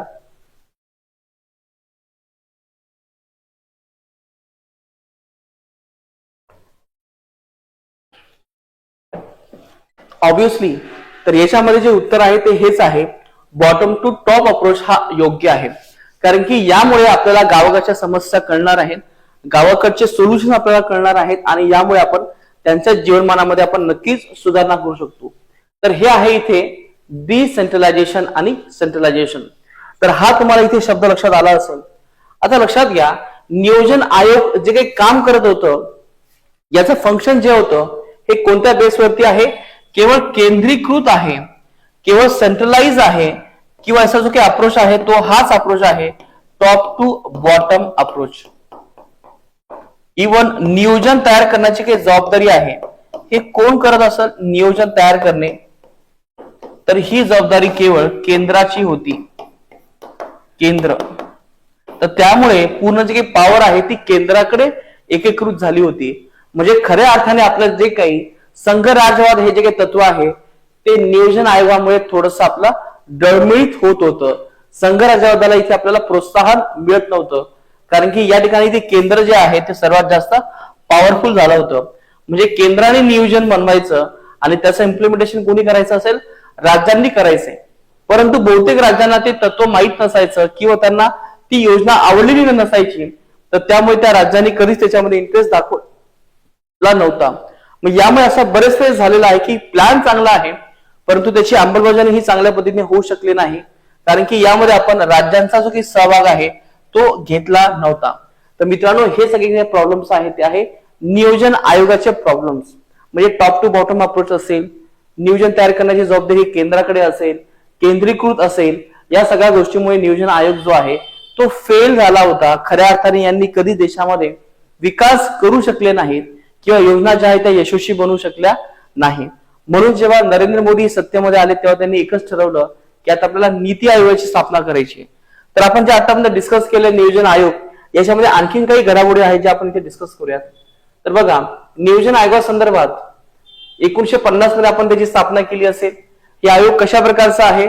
तर हे आयोग आहे घटनाबाह्य आणि असंवैधानिक किंवा अवैधानिक असं तुम्ही याला म्हणू शकता. आता याचे अध्यक्ष कोण असतात? नेहमी याचे अध्यक्ष आपले हे पंतप्रधान याचे हे अध्यक्ष असतात. पहिले आपले अध्यक्ष आहेत पंडित जवाहरलाल नेहरू आणि उपाध्यक्ष कोण आहेत? तर उपाध्यक्ष हे पूर्ण वेळ काम करणारे सदस्य असतात. तर पहिले उपाध्यक्ष आहेत आपले गुलजारीलाल नंदा, हे लक्षात ठेवा. मग आता जे काही प्लॅनिंग कमिशन आहे, नियोजन आयोग आहे, यांचे काम कोणकोणते आहेत? तर याच्यावरती आपल्याला थोडस लक्षात घ्यायचं आहे की यांचं पहिलं काम हेच आहे की देशातील नैसर्गिक व मानवी संसाधने किंवा भौतिक साधन सामग्री किंवा भांडवल यांना देशाचा विकास करण्यासाठी उपयोगात आणणे. म्हणजे देशामध्ये असणारे जे काही संसाधन आहेत याचा योग्य वापर करणं हे याचं महत्वाचं उद्दिष्ट होतं. त्याच्यानंतर वरील संसाधनाचा योग्य वापर किंवा उपयोग करून देशासाठी योजना तयार करणं. म्हणजे देशामध्ये एक प्रॉपर प्लॅन असावा, देशामध्ये संसाधनाचा वापर व्हावा, या दृष्टिकोनातून आपल्याला हा प्लॅन तयार करायचा होता. योजनांचे उद्दिष्ट ठरविणे आणि योजनांचे मूल्यमापन करून त्या योजनांमध्ये योग्य ते बदल करणे. म्हणजे योजना तयार करणे, योजनेचं मूल्यमापन करणे, योजनेची अंमलबजावणी करणे, योजनेसाठी लागणारा जो काही खर्च आहे तो तयार करणे, राज्यांना खर्चाची शिफारस करणे, राज्यांना अनुदानाची शिफारस करणे, हे संपूर्ण जे काही काम आहे या ठिकाणी इथे आपला नियोजन आयोग करत होता. आणि एवढंच नाही, जर तुम्हाला जर काही समस्या आली असेल नियोजन हाताळण्यासंदर्भात तर अशा वेळेस सुद्धा गायडन्स करण्याचं काम आपल्याला आहे नियोजन आयोग करत होता. तर मित्रांनो, हे जे काही 4-5 मुद्दे तुम्हाला इथे दिसत आहेत हे अक्षरशः तुम्हाला इथे पाठ करायचे म्हणजे पाठ, कारण हे तुम्हाला असे प्रश्न येऊ शकतात की नियोजन आयोगाचे फंक्शन सांगा किंवा कार्य सांगा. तर अशा वेळेस तुम्हाला हा प्रश्न इथे विचारला जाऊ शकतो की नियोजन आयोगाचं पहिलं काम काय आहे? भारतासाठी नियोजन तयार करणे, भारतामध्ये साधन सामग्रीचं नियोजन करणे, भारतामध्ये राज्यांना पैसे वाटणे किंवा पैशाची तरतूद करणे, राज्यांसाठी अनुदानाची तरतूद करणे किंवा त्यांना पैसा देणे, किंवा देशाच्या आर्थिक विकासासंदर्भात जे काही अडथळे असतील, समस्या असतील त्या दूर करणे. एवढंच नाही तर योजनेची अंमलबजावणी करणे. तर या संपूर्ण जे काही गोष्टी आहेत त्या कोण करत होतं? प्लॅनिंग कमिशन करत होतं. हे लक्षात घ्या. तुम्हाला याच्यावरती असा डायरेक्टली प्रश्न इथे येऊ शकते. तर मित्रांनो तुम्हाला अशा प्रकारचा एक प्रश्न येऊ शकतो, चर्चा करा, नियोजन आयोगासंदर्भात चर्चा करा, नियोजन आयोगासंदर्भात चर्चा करा. जे मी तुम्हाला आता सांगितलं असेल हे सगळं तुम्हाला याच्यामध्ये लिहायचं आहे. नियोजन आयोग काय आहे, कधी स्थापन झाला असेल, आर्थिक नियोजन म्हणजे काय, यामध्ये आपल्या पहिली पंचवार्षिक योजना कधी आली असेल, शेवटची कधी आली असेल, नियोजन आयोग हे एक्झॅक्टली काय आहे, केंद्र पुरस्कृत आहे, टॉप टू बॉटम अप्रोच आहे, अध्यक्ष हे पंतप्रधान असतात किंवा याचे फंक्शन्स कोणते आहेत, हे सगळं तुम्हाला या प्रश्नामध्ये सांगायचं आहे. आणि हा प्रश्न जो तुम्हाला दिला असेल तो आहे 10 गुण आणि 150 शब्दांमध्ये. चला तर मित्रांनो अशा प्रकारे इथे आपण समजून घेतला असेल ते आहे आपलं नियोजन आयोग. तर याच्यावरती तुम्हाला नक्की एक प्रश्न लिहायचा आहे, हे समजून घ्या. आता मला सांगा मित्रांनो, हे तुम्हाला इथे लक्षात आलं असेल नियोजन आयोग काय आहे, इथे आपण हे सविस्तर समजून घेतलंय. नियोजन एक्झॅक्टली काय आहे, नियोजन आयोग काय आहे हे तर आपण समजून घेतलंय. आता यामध्ये आपला दुसरा टप्पा चालू होतोय आणि हा दुसरा टप्पा आहे आपला इथे नीती आयोग. तर आपण थोडस इथे नीती आयोगाबद्दल आपण डिस्कशन करूयात की एक्झॅक्टली आपला नीती आयोग काय आहे. आपण बघितलं आतापर्यंत नियोजन आयोग, आता आहे नीती आयोग. नीती आयोग, नीती आयोग यांनी कोणाची जागा घेतली असेल, तर यांनी घेतली असेल नियोजन आयोगाची जागा. नियोजन आयोग आता तो बरखास्त झालेला आहे, याच्याऐवजी आता नीती आयोगाने जागा घेतली असेल. हे वाक्य थोडस महत्वाचं आहे, लक्षात घ्या. नीती आयोग आता याची स्थापना कधी झाली असेल, तर याची स्थापना झालेली आहे 1 जानेवारी 2015. याच्यामध्ये ही याची स्थापना झाली असेल. याचं ही कोणती एजन्सी आहे, तर या एजन्सीचं नाव आहे अवैधानिक. मित्रांनो तुम्ही याला अवैधानिक असंही म्हणू शकता, सवैधानिक, पण हा योग्य उच्चार जो आहे तो अशाच प्रकारचा आहे, अवैधानिक. ही तुमची एका प्रकारची अवैधानिक संस्था आहे. म्हणजे ही तुमच्या कॅबिनेट संस्थेच्या माध्यमातून किंवा कॅबिनेट बैठकीच्या माध्यमातून ही संस्था इथे आपली ही स्थापन झालेली आहे. आता विशेषतः लक्षात घ्या, ही जी नीती आयोग आहे प्रामुख्याने याला आपण या ठिकाणी इथे थिंक टँक असं म्हटलेलं आहे. आता थिंक टँक काय शब्द आहे समजून घेऊयात. थिंक टँक, आता थिंक टँक या शब्दाचा अर्थ हा होतो की मुळात याचं कोणतंही अस्तित्व नियोजनाशी नाहीये. याचं कोणतंही अस्तित्व नियोजन तयार करणे, त्याचं इम्प्लिमेंटेशन करणे या संदर्भात नाहीये. फक्त हा जो काही गट आहे हा केवळ एक विचार गट आहे. म्हणजे सरकारला एखाद्या मुद्द्यावरती विचार करून सांगणे हे यांचं काम आहे. यांचं काम देशासाठी नियोजन तयार करणे, पंचवार्षिक योजना तयार करणे हे अजिबात नाहीये. त्यांचं केवळ काम काय आहे, केवळ थिंक टँक हे काम आहे. पण तुम्हाला प्रश्न पडला असेल की सर थिंक टँक म्हणजे काय, तर 2 मिनिटात आपण ते समजून घेऊयात. पुढच्या स्लाइड मध्ये तुम्हाला दिलेलं आहे की थिंक टँक म्हणजे काय. बघा थिंक टँक या शब्दाचा अर्थ काय होतो, म्हणजे नीती आयोगाचं मेन काम काय आहे, थिंक टँक. तर याचा अर्थ हा होतो नीती आयोग हा भारत सरकारचे धोरण राबविणारा प्रमुख विचार गट आहे.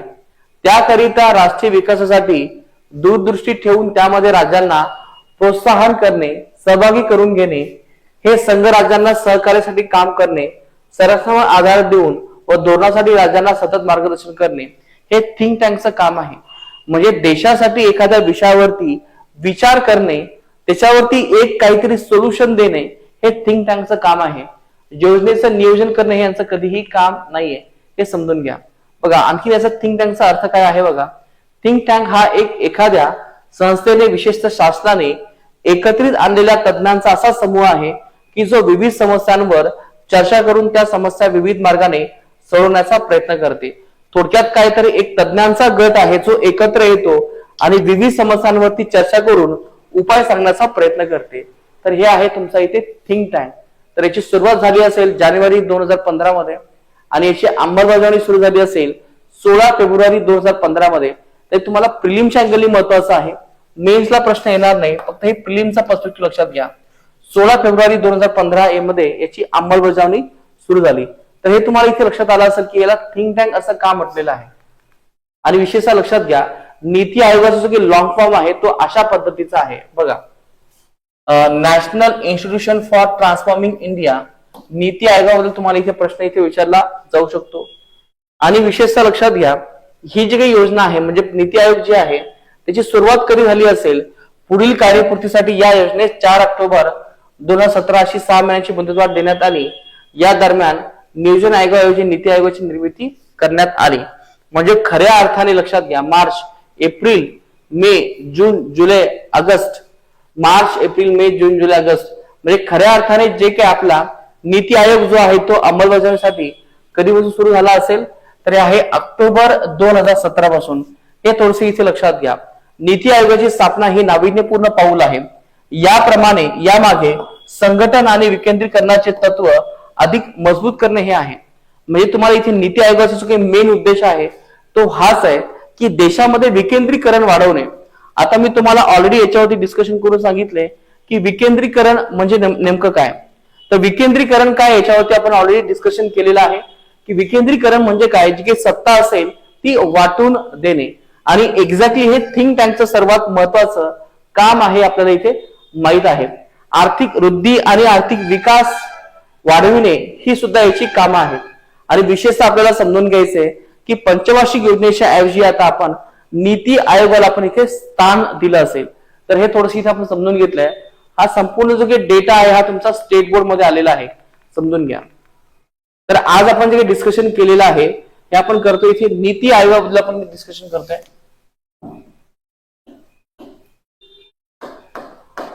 नीती आयोगाबद्दल आपण इथे डिस्कशन करतोय.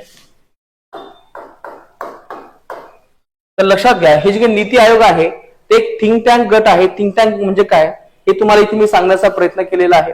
आता याच्यामध्ये आपल्याला समजून घ्यायचंय की हा जो काही थिंक टँक आहे याचं काम काय आहे, फंक्शन काय आहे. तर जे तुम्ही आतापर्यंत बघितलं तेच आहे, विकेंद्रीकरण करणे, देशामध्ये संघ राज्यवाद वाढवणे, देशामध्ये आर्थिक विकास करणे, देशामध्ये वाढ करणे, देशामध्ये रोजगार वाढवणे, देशामध्ये दीर्घकालीन योजना निर्माण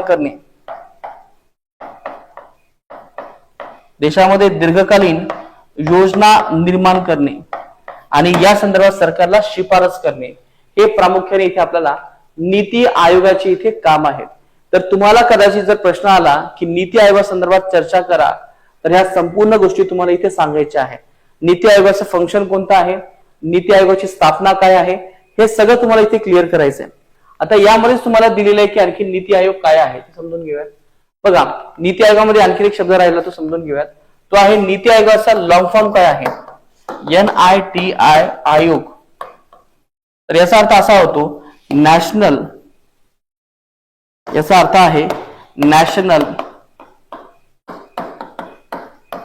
इन्स्टिट्यूशन फॉर ट्रान्सफॉर्मिंग इंडिया. आता बघा, तुम्हाला पूर्व परीक्षेला हा खूप सारा गोंधळ केलेला आहे की हा शब्द इन्स्टिट्यूशन आहे का इन्स्टिट्यूट आहे. तर नेहमी लक्षात घ्या, जेव्हा एखादी बॉडी असते, सरकारी जेव्हा एखादी इन्स्टिट्यूशन स्थापन केलेली आहे तर तेव्हा तिथे तुम्हाला नेहमी इन्स्टिट्यूशन हाच शब्द असतो. पण जर एखादी प्रायव्हेट बॉडी असेल तर तिथे तुम्हाला इथे हा शब्द दिसतो, तो आहे इन्स्टिट्यूट. म्हणजे दोन शब्दांमध्ये फरक आहे. इन्स्टिट्यूट आणि इन्स्टिट्यूशन या दोन्ही शब्दांमध्ये फरक आहे. तर हा शब्द सगळ्यांनी लिहून ठेवा, national institution for transforming India असा इथे याचा अर्थ आहे. National institution for transforming India म्हणजे नीती आयोग. तर हे सगळं आपण बघितलं. याचबरोबर आणखीन काही माहिती आहे ते समजून घेऊयात आपण. बघा, नीती आयोग जे आहे यामध्ये काय काय तुम्हाला दिलेलं आहे. नीती आयोग याची स्थापना किंवा घोषणा जी केली असेल ती घोषणा केली असेल 15 ऑगस्ट 2014 मध्ये. त्याच्यानंतर स्थापनेची घोषणा कधी केली असेल, डिसेंबर 2014 मध्ये. स्थापना कधी झाली असेल ती आहे 1 जानेवारी 2015 मध्ये. याची जी काही रचना आहे मित्रांनो, याच्यामध्ये काही सदस्य हे पूर्ण वेळ आणि काही सदस्य हे अर्धवेळ काम करतात. याचे अध्यक्ष कोण असतात, तर याचे अध्यक्ष आपले हे पंतप्रधान हे याचे अध्यक्ष असतात. आणि आपल्या या नीती आयोगाचे पहिले अध्यक्ष कोण आहेत, तर हे आहेत नरेंद्र मोदी.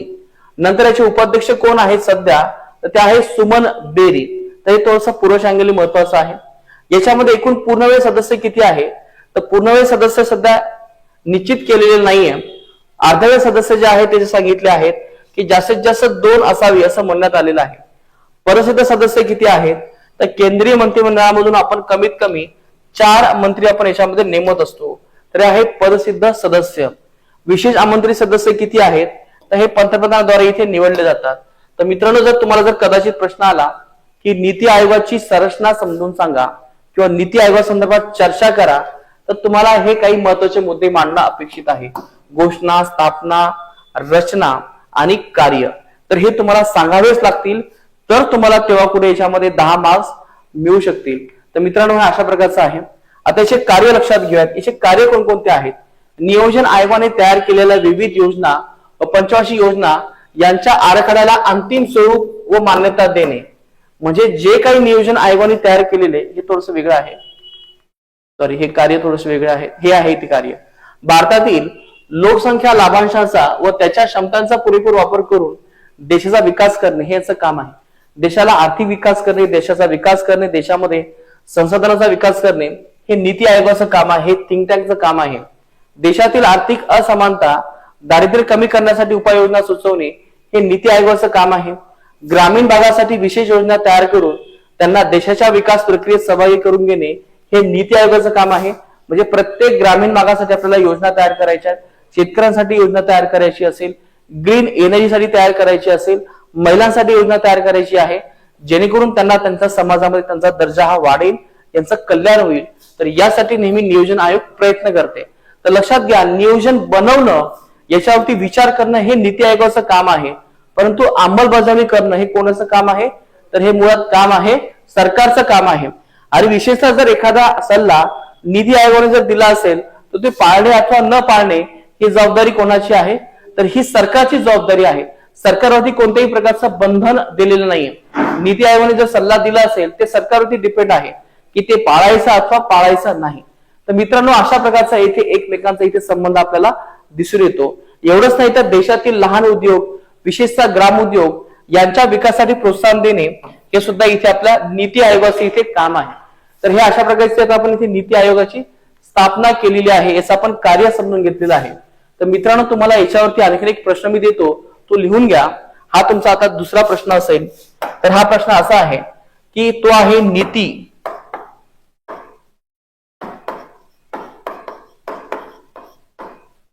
नीती आयोगासंदर्भात चर्चा करा. असा सोपा प्रश्न तुम्हाला येऊ शकतो परीक्षेमध्ये. चर्चा करा हा प्रश्न आहे. तुम्हाला इथे 10 गुण आणि त्याच्यानंतर मार्क्स आहे 150 शब्द. तर म्हणजे आता आपण इथे बेसिक गोष्टी इथे समजून घेतलेल्या आहेत. नियोजन आयोग काय आहे, नीती आयोग काय आहे. आता आपण हे समजून घेणार आहोत पुढच्या प्रश्नामध्ये की एक्झॅक्टली नियोजन आयोग आणि नीती आयोग या दोघांमध्ये काय फरक आहे. कारण की फरकावरती सुद्धा तुम्हाला प्रश्न अशा प्रकारचा येऊ शकतो. तो प्रश्न अशा प्रकारचा असू शकतो तुम्हाला,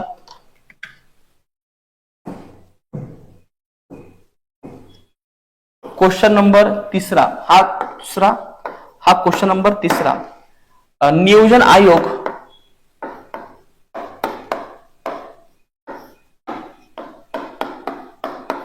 आणि नीती आयोग, नियोजन आयोग आणि नीती आयोग यामध्ये फरक स्पष्ट करा.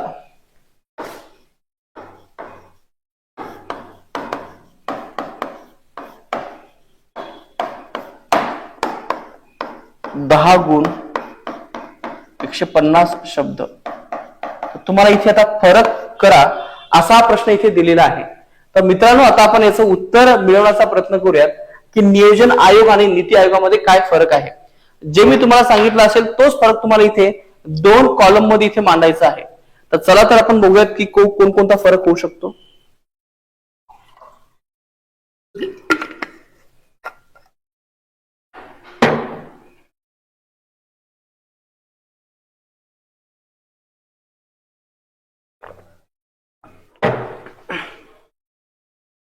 हा फरक लक्षात घ्या.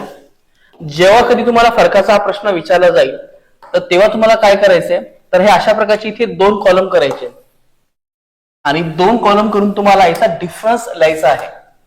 तर इथे मी इथे सुरुवातीला लिहितो ते आहे नियोजन आयोग.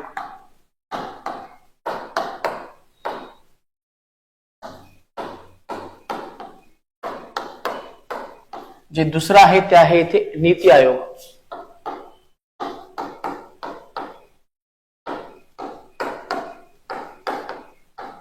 नियोजन आयोग आणि नीती आयोग. तर इथे लिहून घ्या पहिला पॉइंट स्थापना. तर इथे नियोजन आयोगाची स्थापना कधी झाली असेल तर ही डेट लक्षात घ्या, ही आहे 15 मार्च 1950. तर या दिवशीची स्थापना झाली असेल. नीती आयोगाची स्थापना कधी झाली असेल तर ही स्थापना आहे या ठिकाणी इथे 1 जानेवारी 2015 मध्ये स्थापना झाली असेल, हे लक्षात घ्या.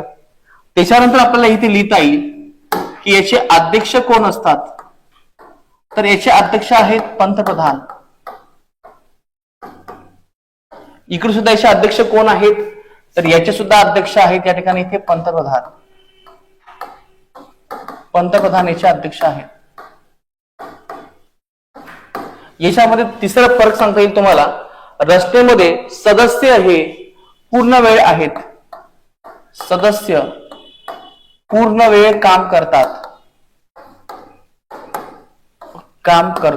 हा तुमचा इथे तिसरा डिफरन्स झाला असेल. परंतु नीती आयोगामध्ये थोडस वेगळं आहे की जे काही आपले सदस्य आहेत हे सदस्य काही पूर्ण वेळ आणि काही अर्धा वेळ, पूर्ण तसेच अर्धा वेळ हे इथे काम करतात. अर्धा वेळ काम करतात. हा तुमचा एक महत्वाचा डिफरन्स होऊ शकतो 3 नंबरचा. चला आणखी मला सांगा कोणता डिफरन्स होऊ शकतो. तर मुळात नियोजन आयोग जे आहे तर याची जी काही बरखास्ती आहे की आपण त्याला बरखास्ती नाही म्हणता येणार, याचं जे काही कार्य आहे हे कार्य जे आहे ते केंद्रीकृत पद्धतीने केंद्रीकरणाच्या माध्यमातून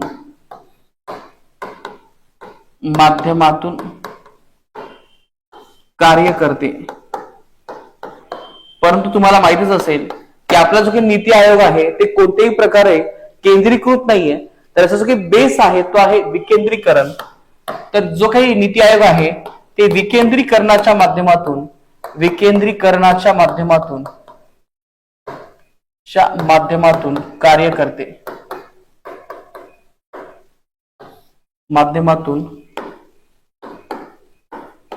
कार्य करते. तर हा झाला तुमचा इथे चौथा डिफरन्स. आणखी मला सांगा कोणता डिफरन्स होऊ शकतो याच्यामध्ये. तर याच्यामध्ये आपल्याला हे सांगता येईल की जे काही आपला नियोजन आयोग आहे याच्यामध्ये जे काही प्लॅनिंग आहे ते कशा पद्धतीचं आहे, ते आहे टॉप टू बॉटम. इथे लिहून घ्या टॉप टू बॉटम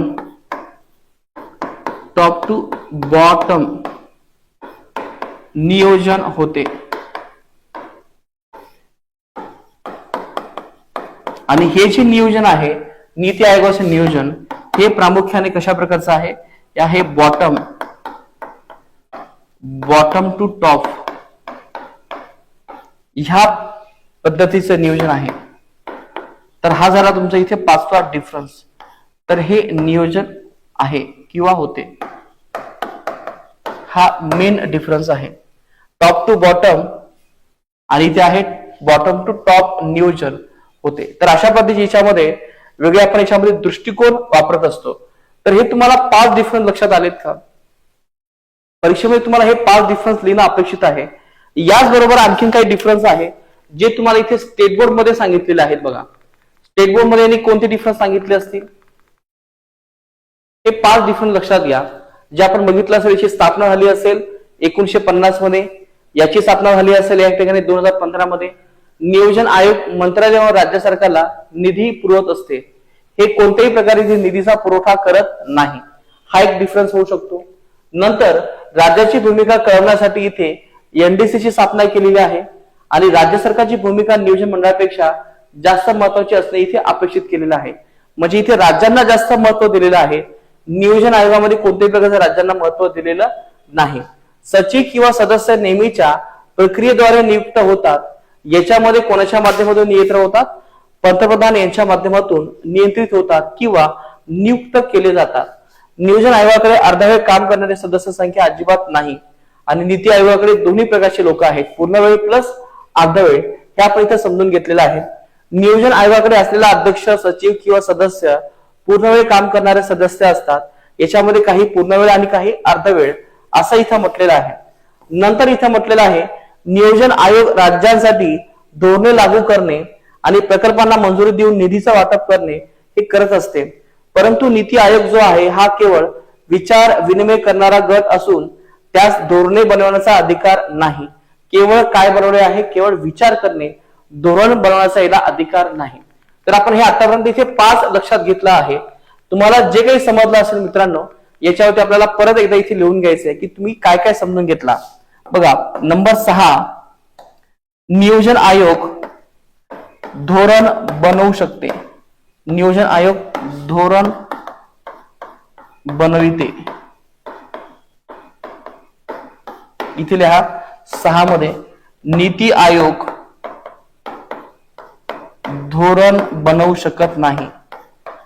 बनवू शकत नाही. केवळ विचार विनिमय गट आहे. नाही तर केवळ विचार विनिमय गट आहे. विचार विनिमय गट आहे. तर हे तुम्हाला मांडणं अपेक्षित आहे. तर नियोजन हे धोरण बनविते, नियोजन आयोग धोरण बनविते, तर नीती आयोग केवळ विचार विनिमय करते, धोरण बनवू शकत नाही. तर इथे लक्षात घ्या, नियोजन आयोग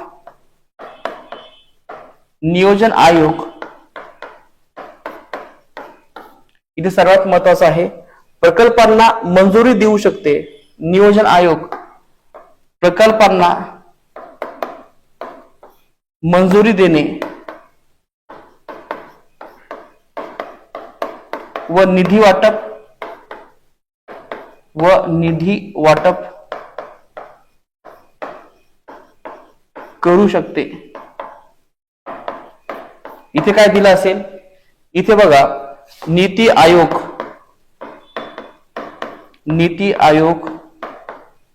निधी वाटप करू शकत नाही. निधी वाटप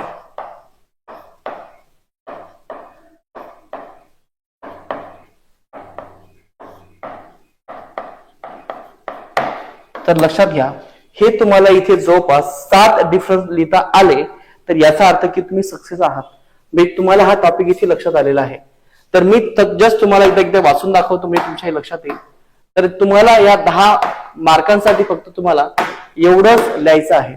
स्थापना 15 मार्च 1950, 1 जानेवारी 2015, अध्यक्ष पंतप्रधान, सदस्य पूर्णवेळ किंवा इकडे आहे पूर्णवेळ तसेच अर्धवेळ, केंद्रीकरणाच्या माध्यमातून कार्य करते, तर विकेंद्रीकरणाच्या माध्यमातून कार्य करते, टॉप टू बॉटम नियोजन होते, तर इथे आहे बॉटम टू टॉप नियोजन होते. नियोजन आयोग धोरण बनविते, तर नीती आयोग धोरण बनवू शकत नाही, तर केवळ विचार विनिमय गट म्हणून कार्य करते.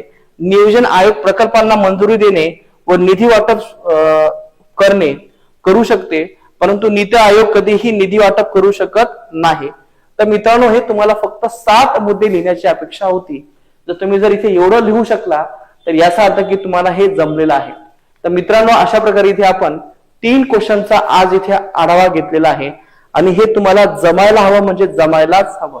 तर आतापर्यंत आपण हे संपूर्ण समजून घेतलंय. आता आपण परत आपल्या ह्या महत्वाच्या मुद्द्याकडे येणार आहोत आणि आपला हा जो काही मुद्दा आहे तोच आहे की नियोजन आयोग आपल्या देशामध्ये कशा प्रकारे हे पुढे गेलेला आहे. तर याच्यावरती आज आपण इथे डिस्कशन करणार आहोत की भारतामध्ये एकूण आतापर्यंत 12 पंचवार्षिक योजना होऊन गेलेल्या आहेत. तर ह्या 12 पंचवार्षिक योजना समजून घ्या की ह्या कोणत्या आहेत आणि त्यांचे नाव कोणते आहेत. तर एक्झॅक्टली आज आपण हे सगळं इथं आराखडा लक्षात घेणार आहोत, पहिल्या योजनेपासून तर 12व्या पंचवार्षिक योजनेपर्यंत. याच्यावरती आपल्याला नेहमी प्रश्न येत असतात. फक्त मी तुम्हाला त्याची एक लाईन हे करतो, एक्सप्लेन करण्याचा प्रयत्न करतो. याच्यावरती तुम्हाला प्रिलिमला प्रश्न येतील पण मेन्सला प्रश्न येणार नाही. तर ही लाईन कोणती आहे पहिल्या पंचवार्षिक योजनेपासून तर 12व्या पंचवार्षिक योजनेपर्यंत, तर हे सगळं डिस्कशन मी तुम्हाला इथे 2 मिनिटात करणार आहे. तर चला तर त्याला आपण थोडस फोकस करूयात. ही लाईन कोणती आहे किंवा कोणत्या प्रकारच्या आपल्या या पंचवार्षिक योजना इथे होऊन गेलेल्या आहेत. तर चला आपण सुरू करतोय.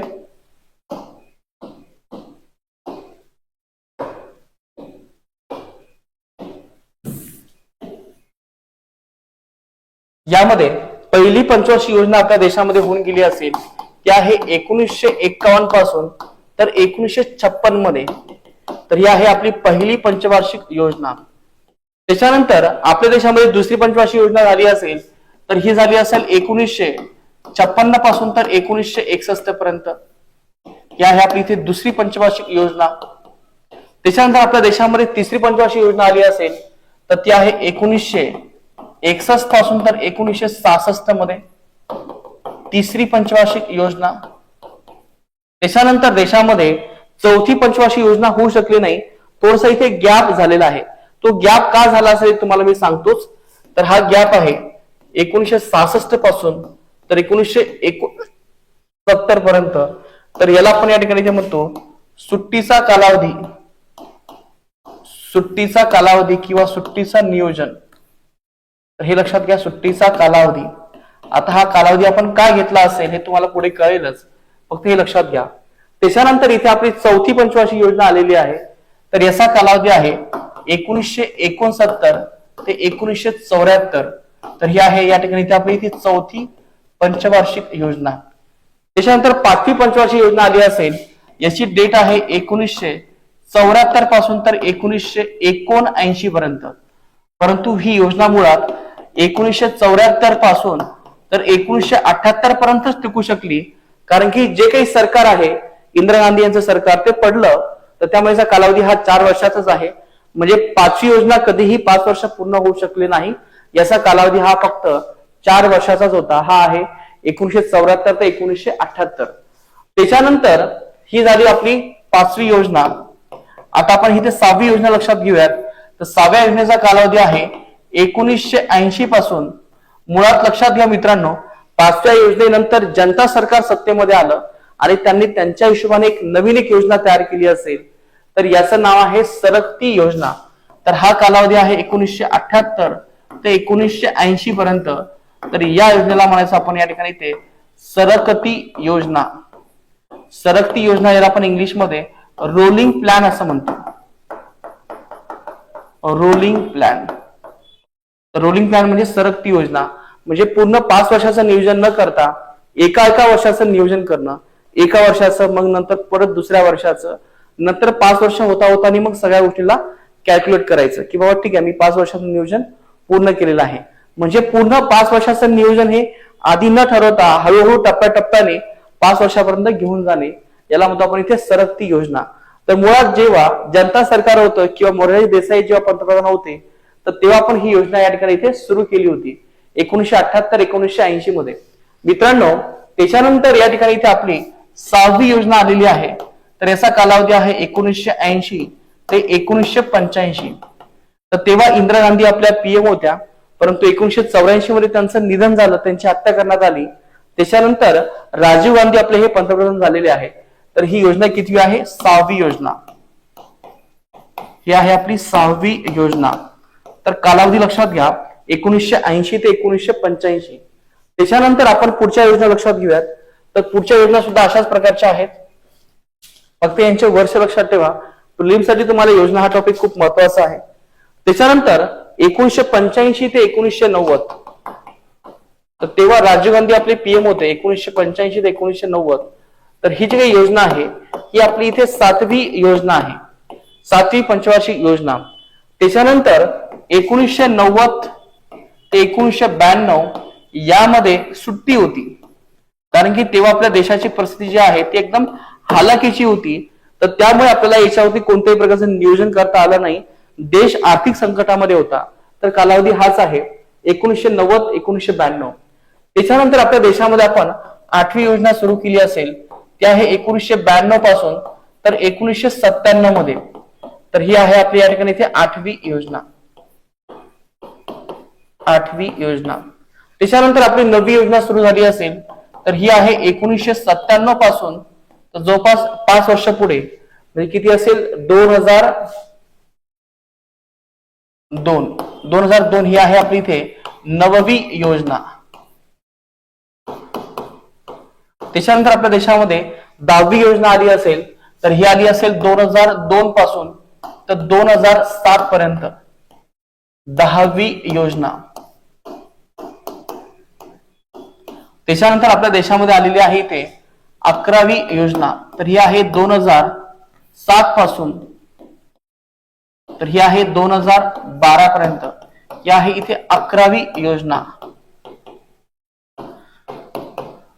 त्याच्यानंतर आपल्या देशामध्ये आली असेल इथे 12वी योजना, तर याचा कालावधी आहे 2012 पासून तर 2017 पर्यंत, आणि अशा प्रकारे इथे आपली 12वी योजना इथे समाप्त होते आणि नियोजन आयोग सुद्धा या ठिकाणी इथे आपला समाप्त होतो.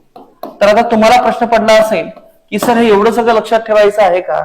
तर हो, याचा कालावधी आणि योजनेचं नाव लक्षात ठेवायचं आहे, आणि याचबरोबर आणखी हे तुम्हाला सुद्धा लक्षात ठेवायचं आहे की या योजनेमध्ये आपण कशावरती काय भर दिला असेल, याच्यावर सुद्धा तुम्हाला इथे परीक्षेला प्रश्न येऊ शकतो.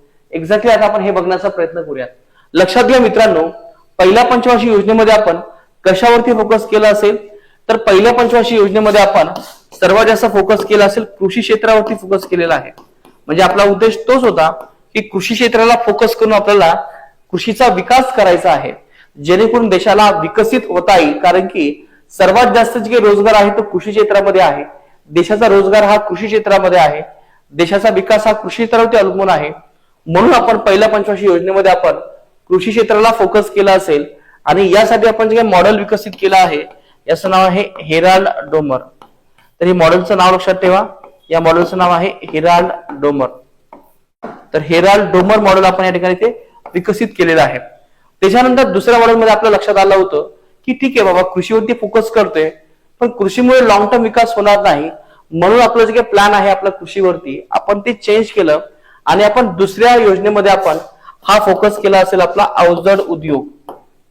तर अवजड उद्योग लक्षात घ्या, याच्यावरती आपण हे फोकस केलं असेल, आणि याचे जे काही मॉडेल आहे ते कोणी विकसित केलं असेल की अवजड उद्योगाला फोकस करायचं आहे. यांचं नाव आहे पीसी महालनोबिस. महालनोबिस.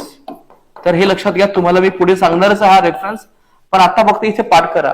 पीसी महालनोबिस यांनी अवजड उद्योग याच्यावरती फोकस केलं, नेहरूंनी अवजड उद्योगावरती फोकस केलं, आणि यामध्ये अनेक प्रकारच्या योजना आपल्या इथे आल्या असेल. त्याच्यानंतर तिसरी पंचवार्षिक योजनेमध्ये आपण काय केलं, कोणत्याही एका क्षेत्राला फोकस न करता आपण काय केलं असेल, 2 क्षेत्रांना एकत्रित फोकस केलं. तर हे क्षेत्र कोणतं आहे, तर एक आहे आपलं कृषी क्षेत्र आणि दुसरं आहे अवजड उद्योग. म्हणजे आपण इथे दोघांना फोकस केला, तर त्याचा उपयोग काय होता? उपयोग हाच होता की जेणेकरून आपल्याला दोघांना फोकस करून देशामध्ये रोजगार वाढवता येईल, हा तो उद्देश होता. तर हे आहे आपलं मॉडेल कृषी अवजड उद्योग मॉडेल. आता हे मॉडेल आपल्याला कुणी सांगितलं असेल, तर हे मॉडेल सांगितलं असेल सेम व्यक्ती, त्यांचं नाव आहे पीसी महालनोबिस. तर हे नाव आणि यांचे मॉडेल नाव लक्षात ठेवा, तुम्हाला पूर्व परीक्षेला याच्यावरती आपल्याला प्रश्न येऊ शकतात. आता तुम्हाला प्रश्न पडला असेल की सर इथे आपण सुट्टीचा कालावधी का घेतला? सुट्टीचा कालावधी घेण्यामागे एकच कारण आहे मित्रांनो, कारण की या तिसऱ्या पंचवार्षिक योजनेमध्ये आपण 1962 मध्ये आपण चीन बरोबर युद्ध केलं, नंतर 1965 मध्ये आपण जवळपास पाकिस्तान बरोबर युद्ध केलं. तर आपण हे एवढे मोठे युद्ध केल्यामुळे आपल्याकडे जे काही पैसा आहे तो पूर्ण खतम झाला, देशाची अर्थव्यवस्था पूर्णतः बर्बाद झाली. मग अशा वेळेस परत पैसा आपल्याकडे नव्हता, परत योजना निर्माण करणं भारताला शक्य नव्हतं, म्हणून आपण या ठिकाणी ही सुट्टी घेतलेली आहे. म्हणून हा कालावधी लक्षात घ्या, 1966 ते 1969 याला आपण या ठिकाणी म्हटलेलं आहे सुट्टीचा कालावधी. याच्यावरती आपल्याला प्रश्न येऊ शकतो प्रिलिमसाठी. त्याच्यानंतर चौथी योजना जेव्हा आपण स्टार्ट केली तर आता हे लक्षात आलं होतं की चला आता आपण स्टेबल झालेलो आहोत, देशाची अर्थव्यवस्था पुढे चाललेली आहे. तर या दृष्टिकोनातून इथे आपल्याला काही योजना समजून घ्यायच्या आहेत मित्रांनो. बघा, चौथी योजना, 5वी योजना, नंतर आहे 6वी योजना. तर ह्या ज्या काही 3 योजना आहेत नेहमी लक्षात घ्या. आता यांचे उद्दिष्ट काय आहेत, यांनी काय प्रयत्न केला असेल, कोणता फोकस असेल हे नेहमी लक्षात ठेवा. याचा फोकस आहे स्थैर्यासह वाढ. स्थैर्यासह वाढ हे यांचं उद्दिष्ट होतं. यांचं काय होतं, 5व्या योजनेचं उद्दिष्ट हे होतं गरिबी निर्मूलन आणि रोजगार निर्मिती. गरिबी निर्मूलन गरिबी निर्मूलन, कारण की तेव्हा आपल्या देशामध्ये गरिबी वाढली होती, म्हणून लिहिलं असेल गरिबी निर्मूलन आणि स्वावलंबन आणि स्वावलंबन हे यांचं महत्वाचं उद्दिष्ट हे तुम्हाला पाठ करायचं. प्रिलिम्सच्या अँगलनी महत्वाचं आहे, मेन्सच्या अँगलनी महत्वाचं नाहीये, पण मेन्सचा अभ्यास करत असताना आपल्याला हे समजून घ्यायचंय की कशा प्रकारे आपल्या देशामध्ये आपण आपले टार्गेट्स हे शिफ्ट केलेले आहेत. यासाठी हे सगळं तुम्हाला मी इथे सांगतोय. त्याच्यानंतर साध्या योजनेमध्ये आपला जो की मेन फोकस होता तो काय होता बघा, तो होता गरिबी निर्मूलन, गरिबी निर्मूलन व रोजगार निर्मिती.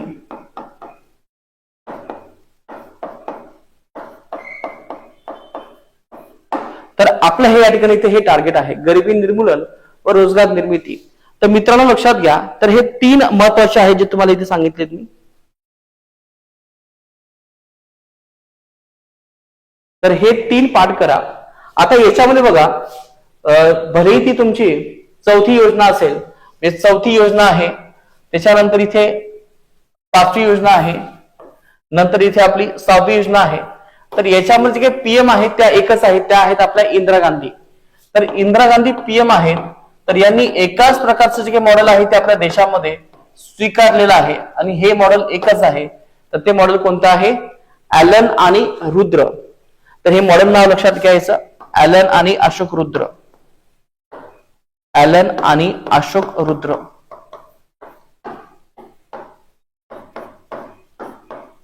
अशोक रुद्र. तर हे जे काही मॉडेल आहे मित्रांनो, हे कितीसाठी लागू आहे लक्षात घ्या.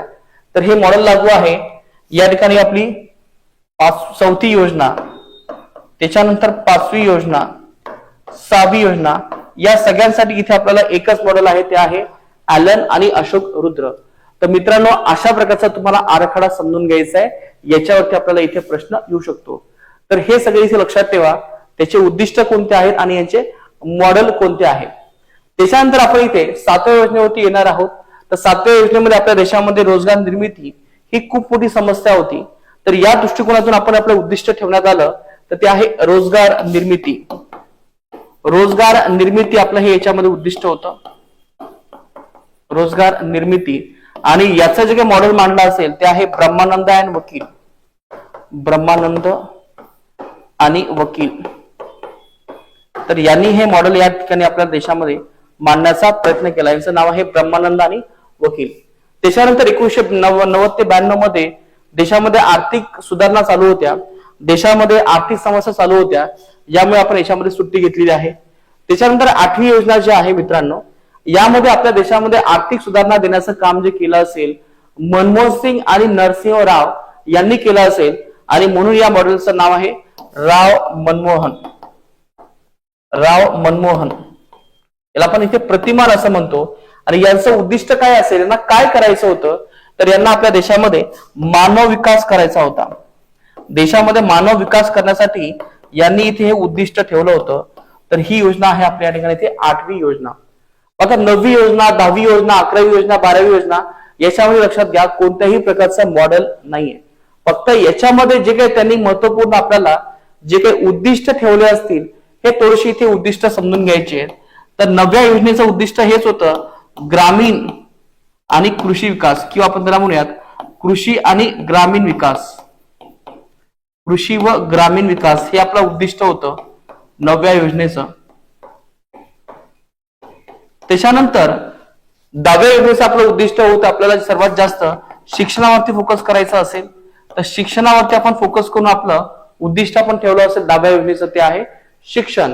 आता लक्षात घ्या, तुमच्या परीक्षेच्या दृष्टिकोनातून जे तुम्हाला इथे परीक्षेला प्रश्न येऊ शकते ते हेच आहे 11वी योजना आणि इथे 12वी योजना. तर लक्षात घ्या मित्रांनो, 11व्या योजनेचं उद्दिष्ट काय होऊ शकते हे नेहमी लक्षात ठेवा.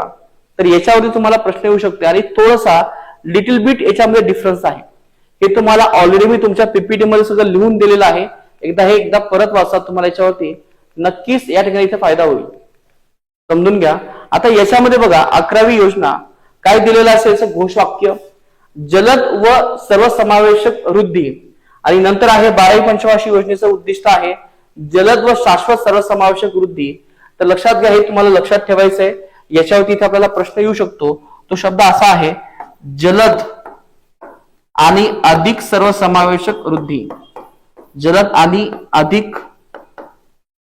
अधिक सर्वसमावेशक वृद्धी.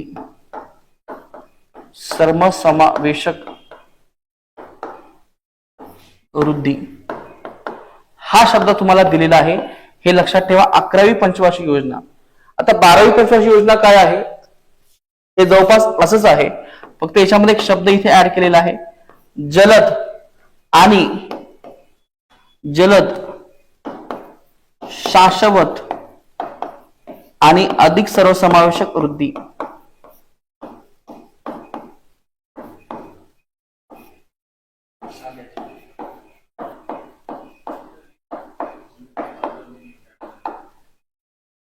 अधिक सर्वसमावेशक.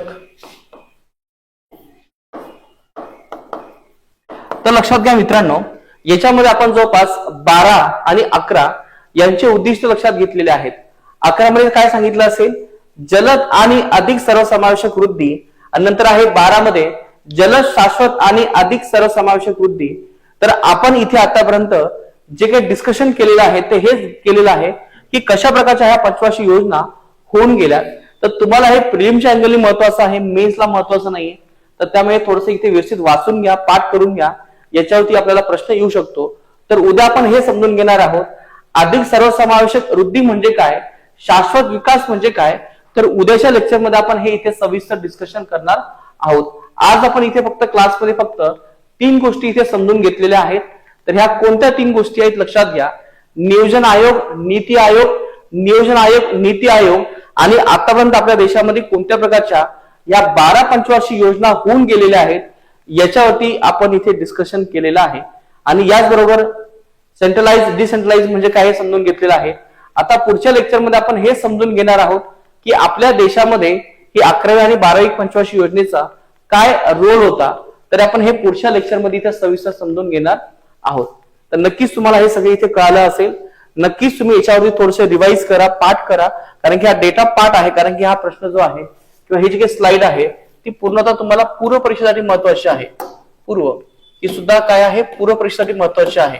आता उद्या आपण डिस्कशन करणार आहोत की हे शाश्वत आणि सर्वसमावेशक वृद्धी म्हणजे काय आणि याचा आपल्याला संबंध मुख्य परीक्षेला कसा आहे हे आपण समजून घेणार आहोत. आणि आजही इथे आपल्याला नियोजन हा टॉपिक इथे समाप्त झालेला नाहीये, याच्यावरती आणखी आपल्याला डिस्कशन करायचं आहे, ते आहे पुढच्या लेक्चरमध्ये. तर पुढच्या लेक्चरमध्ये आपण याच्यावरती आणखी डिस्कशन करूयात. तर चला तर मित्रांनो, तुम्हाला हे प्रश्न उद्या इथे लिहून आणायची आहेत. चला, हा सेशन तुम्हाला कसा वाटला हे कमेंट करून कळवा आणि अतिशय छान पद्धतीने याच्या नोट्स करायला सुरुवात करा. तर तुम्हाला या सगळ्या संपूर्ण सेशनचा फायदा होईल. म्हणजे हे ऑलमोस्ट अशा प्रकारचं आहे, प्री आणि मेन जे आहेत तुमचं जवळपास एकत्र या ठिकाणी इथे असणार आहे. तर दोन्ही अँगलने आपण इथे कव्हर करणार आहोत. आणि विशेषतः लक्षात घ्या, स्टार्टिंगचा जो काही मेन फोकस आहे तो मेनच्या अँगलनीच आहे. तर माझा हे तुम्हाला समजून सांगण्याचा उद्देश हाच आहे, मेन्स अँगलनी. जे आपण प्रिलिम मध्ये जेव्हा जाणार आहोत तेव्हा आपल्याला प्रिलिमसाठी आपल्याला वेगळ्या पद्धतीने बघायचं आहे, परंतु काही गोष्टी तुम्हाला इथे एकत्र बघाव्या लागतील. यासाठी इथे मी दोन्ही अँगल इथे सांगण्याचा प्रयत्न केलेला आहे. तर चला तर मित्रांनो, आज आपण इथे थांबूयात आणि हे 3 प्रश्न तुम्ही नक्की लिहा. नक्की तुम्हाला याचा सगळ्यांचा फायदा होईल आणि नक्की या संदर्भात जे काही क्वेश्चन्स असतील तुम्हाला आम्हाला या नंबरवरती इथे पाठवायचे आहे. तर नंबर काय आहे, असं नंबर माहित आहे, पाठ आहे नंबर, लक्षात घ्या. नंबर आपला हा आहे 7620.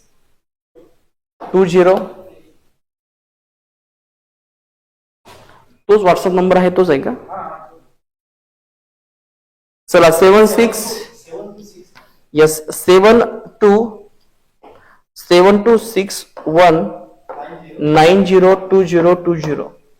7261902020. तर हा आपला मोबाईल नंबर आहे. या मोबाईल नंबरवरती तुम्ही आम्हाला तुमचे क्वेश्चन्स पाठवा, हे लिहिलेले. नंतर हे क्वेश्चन मला मिळतील, नंतर तुम्हाला मी क्वेश्चन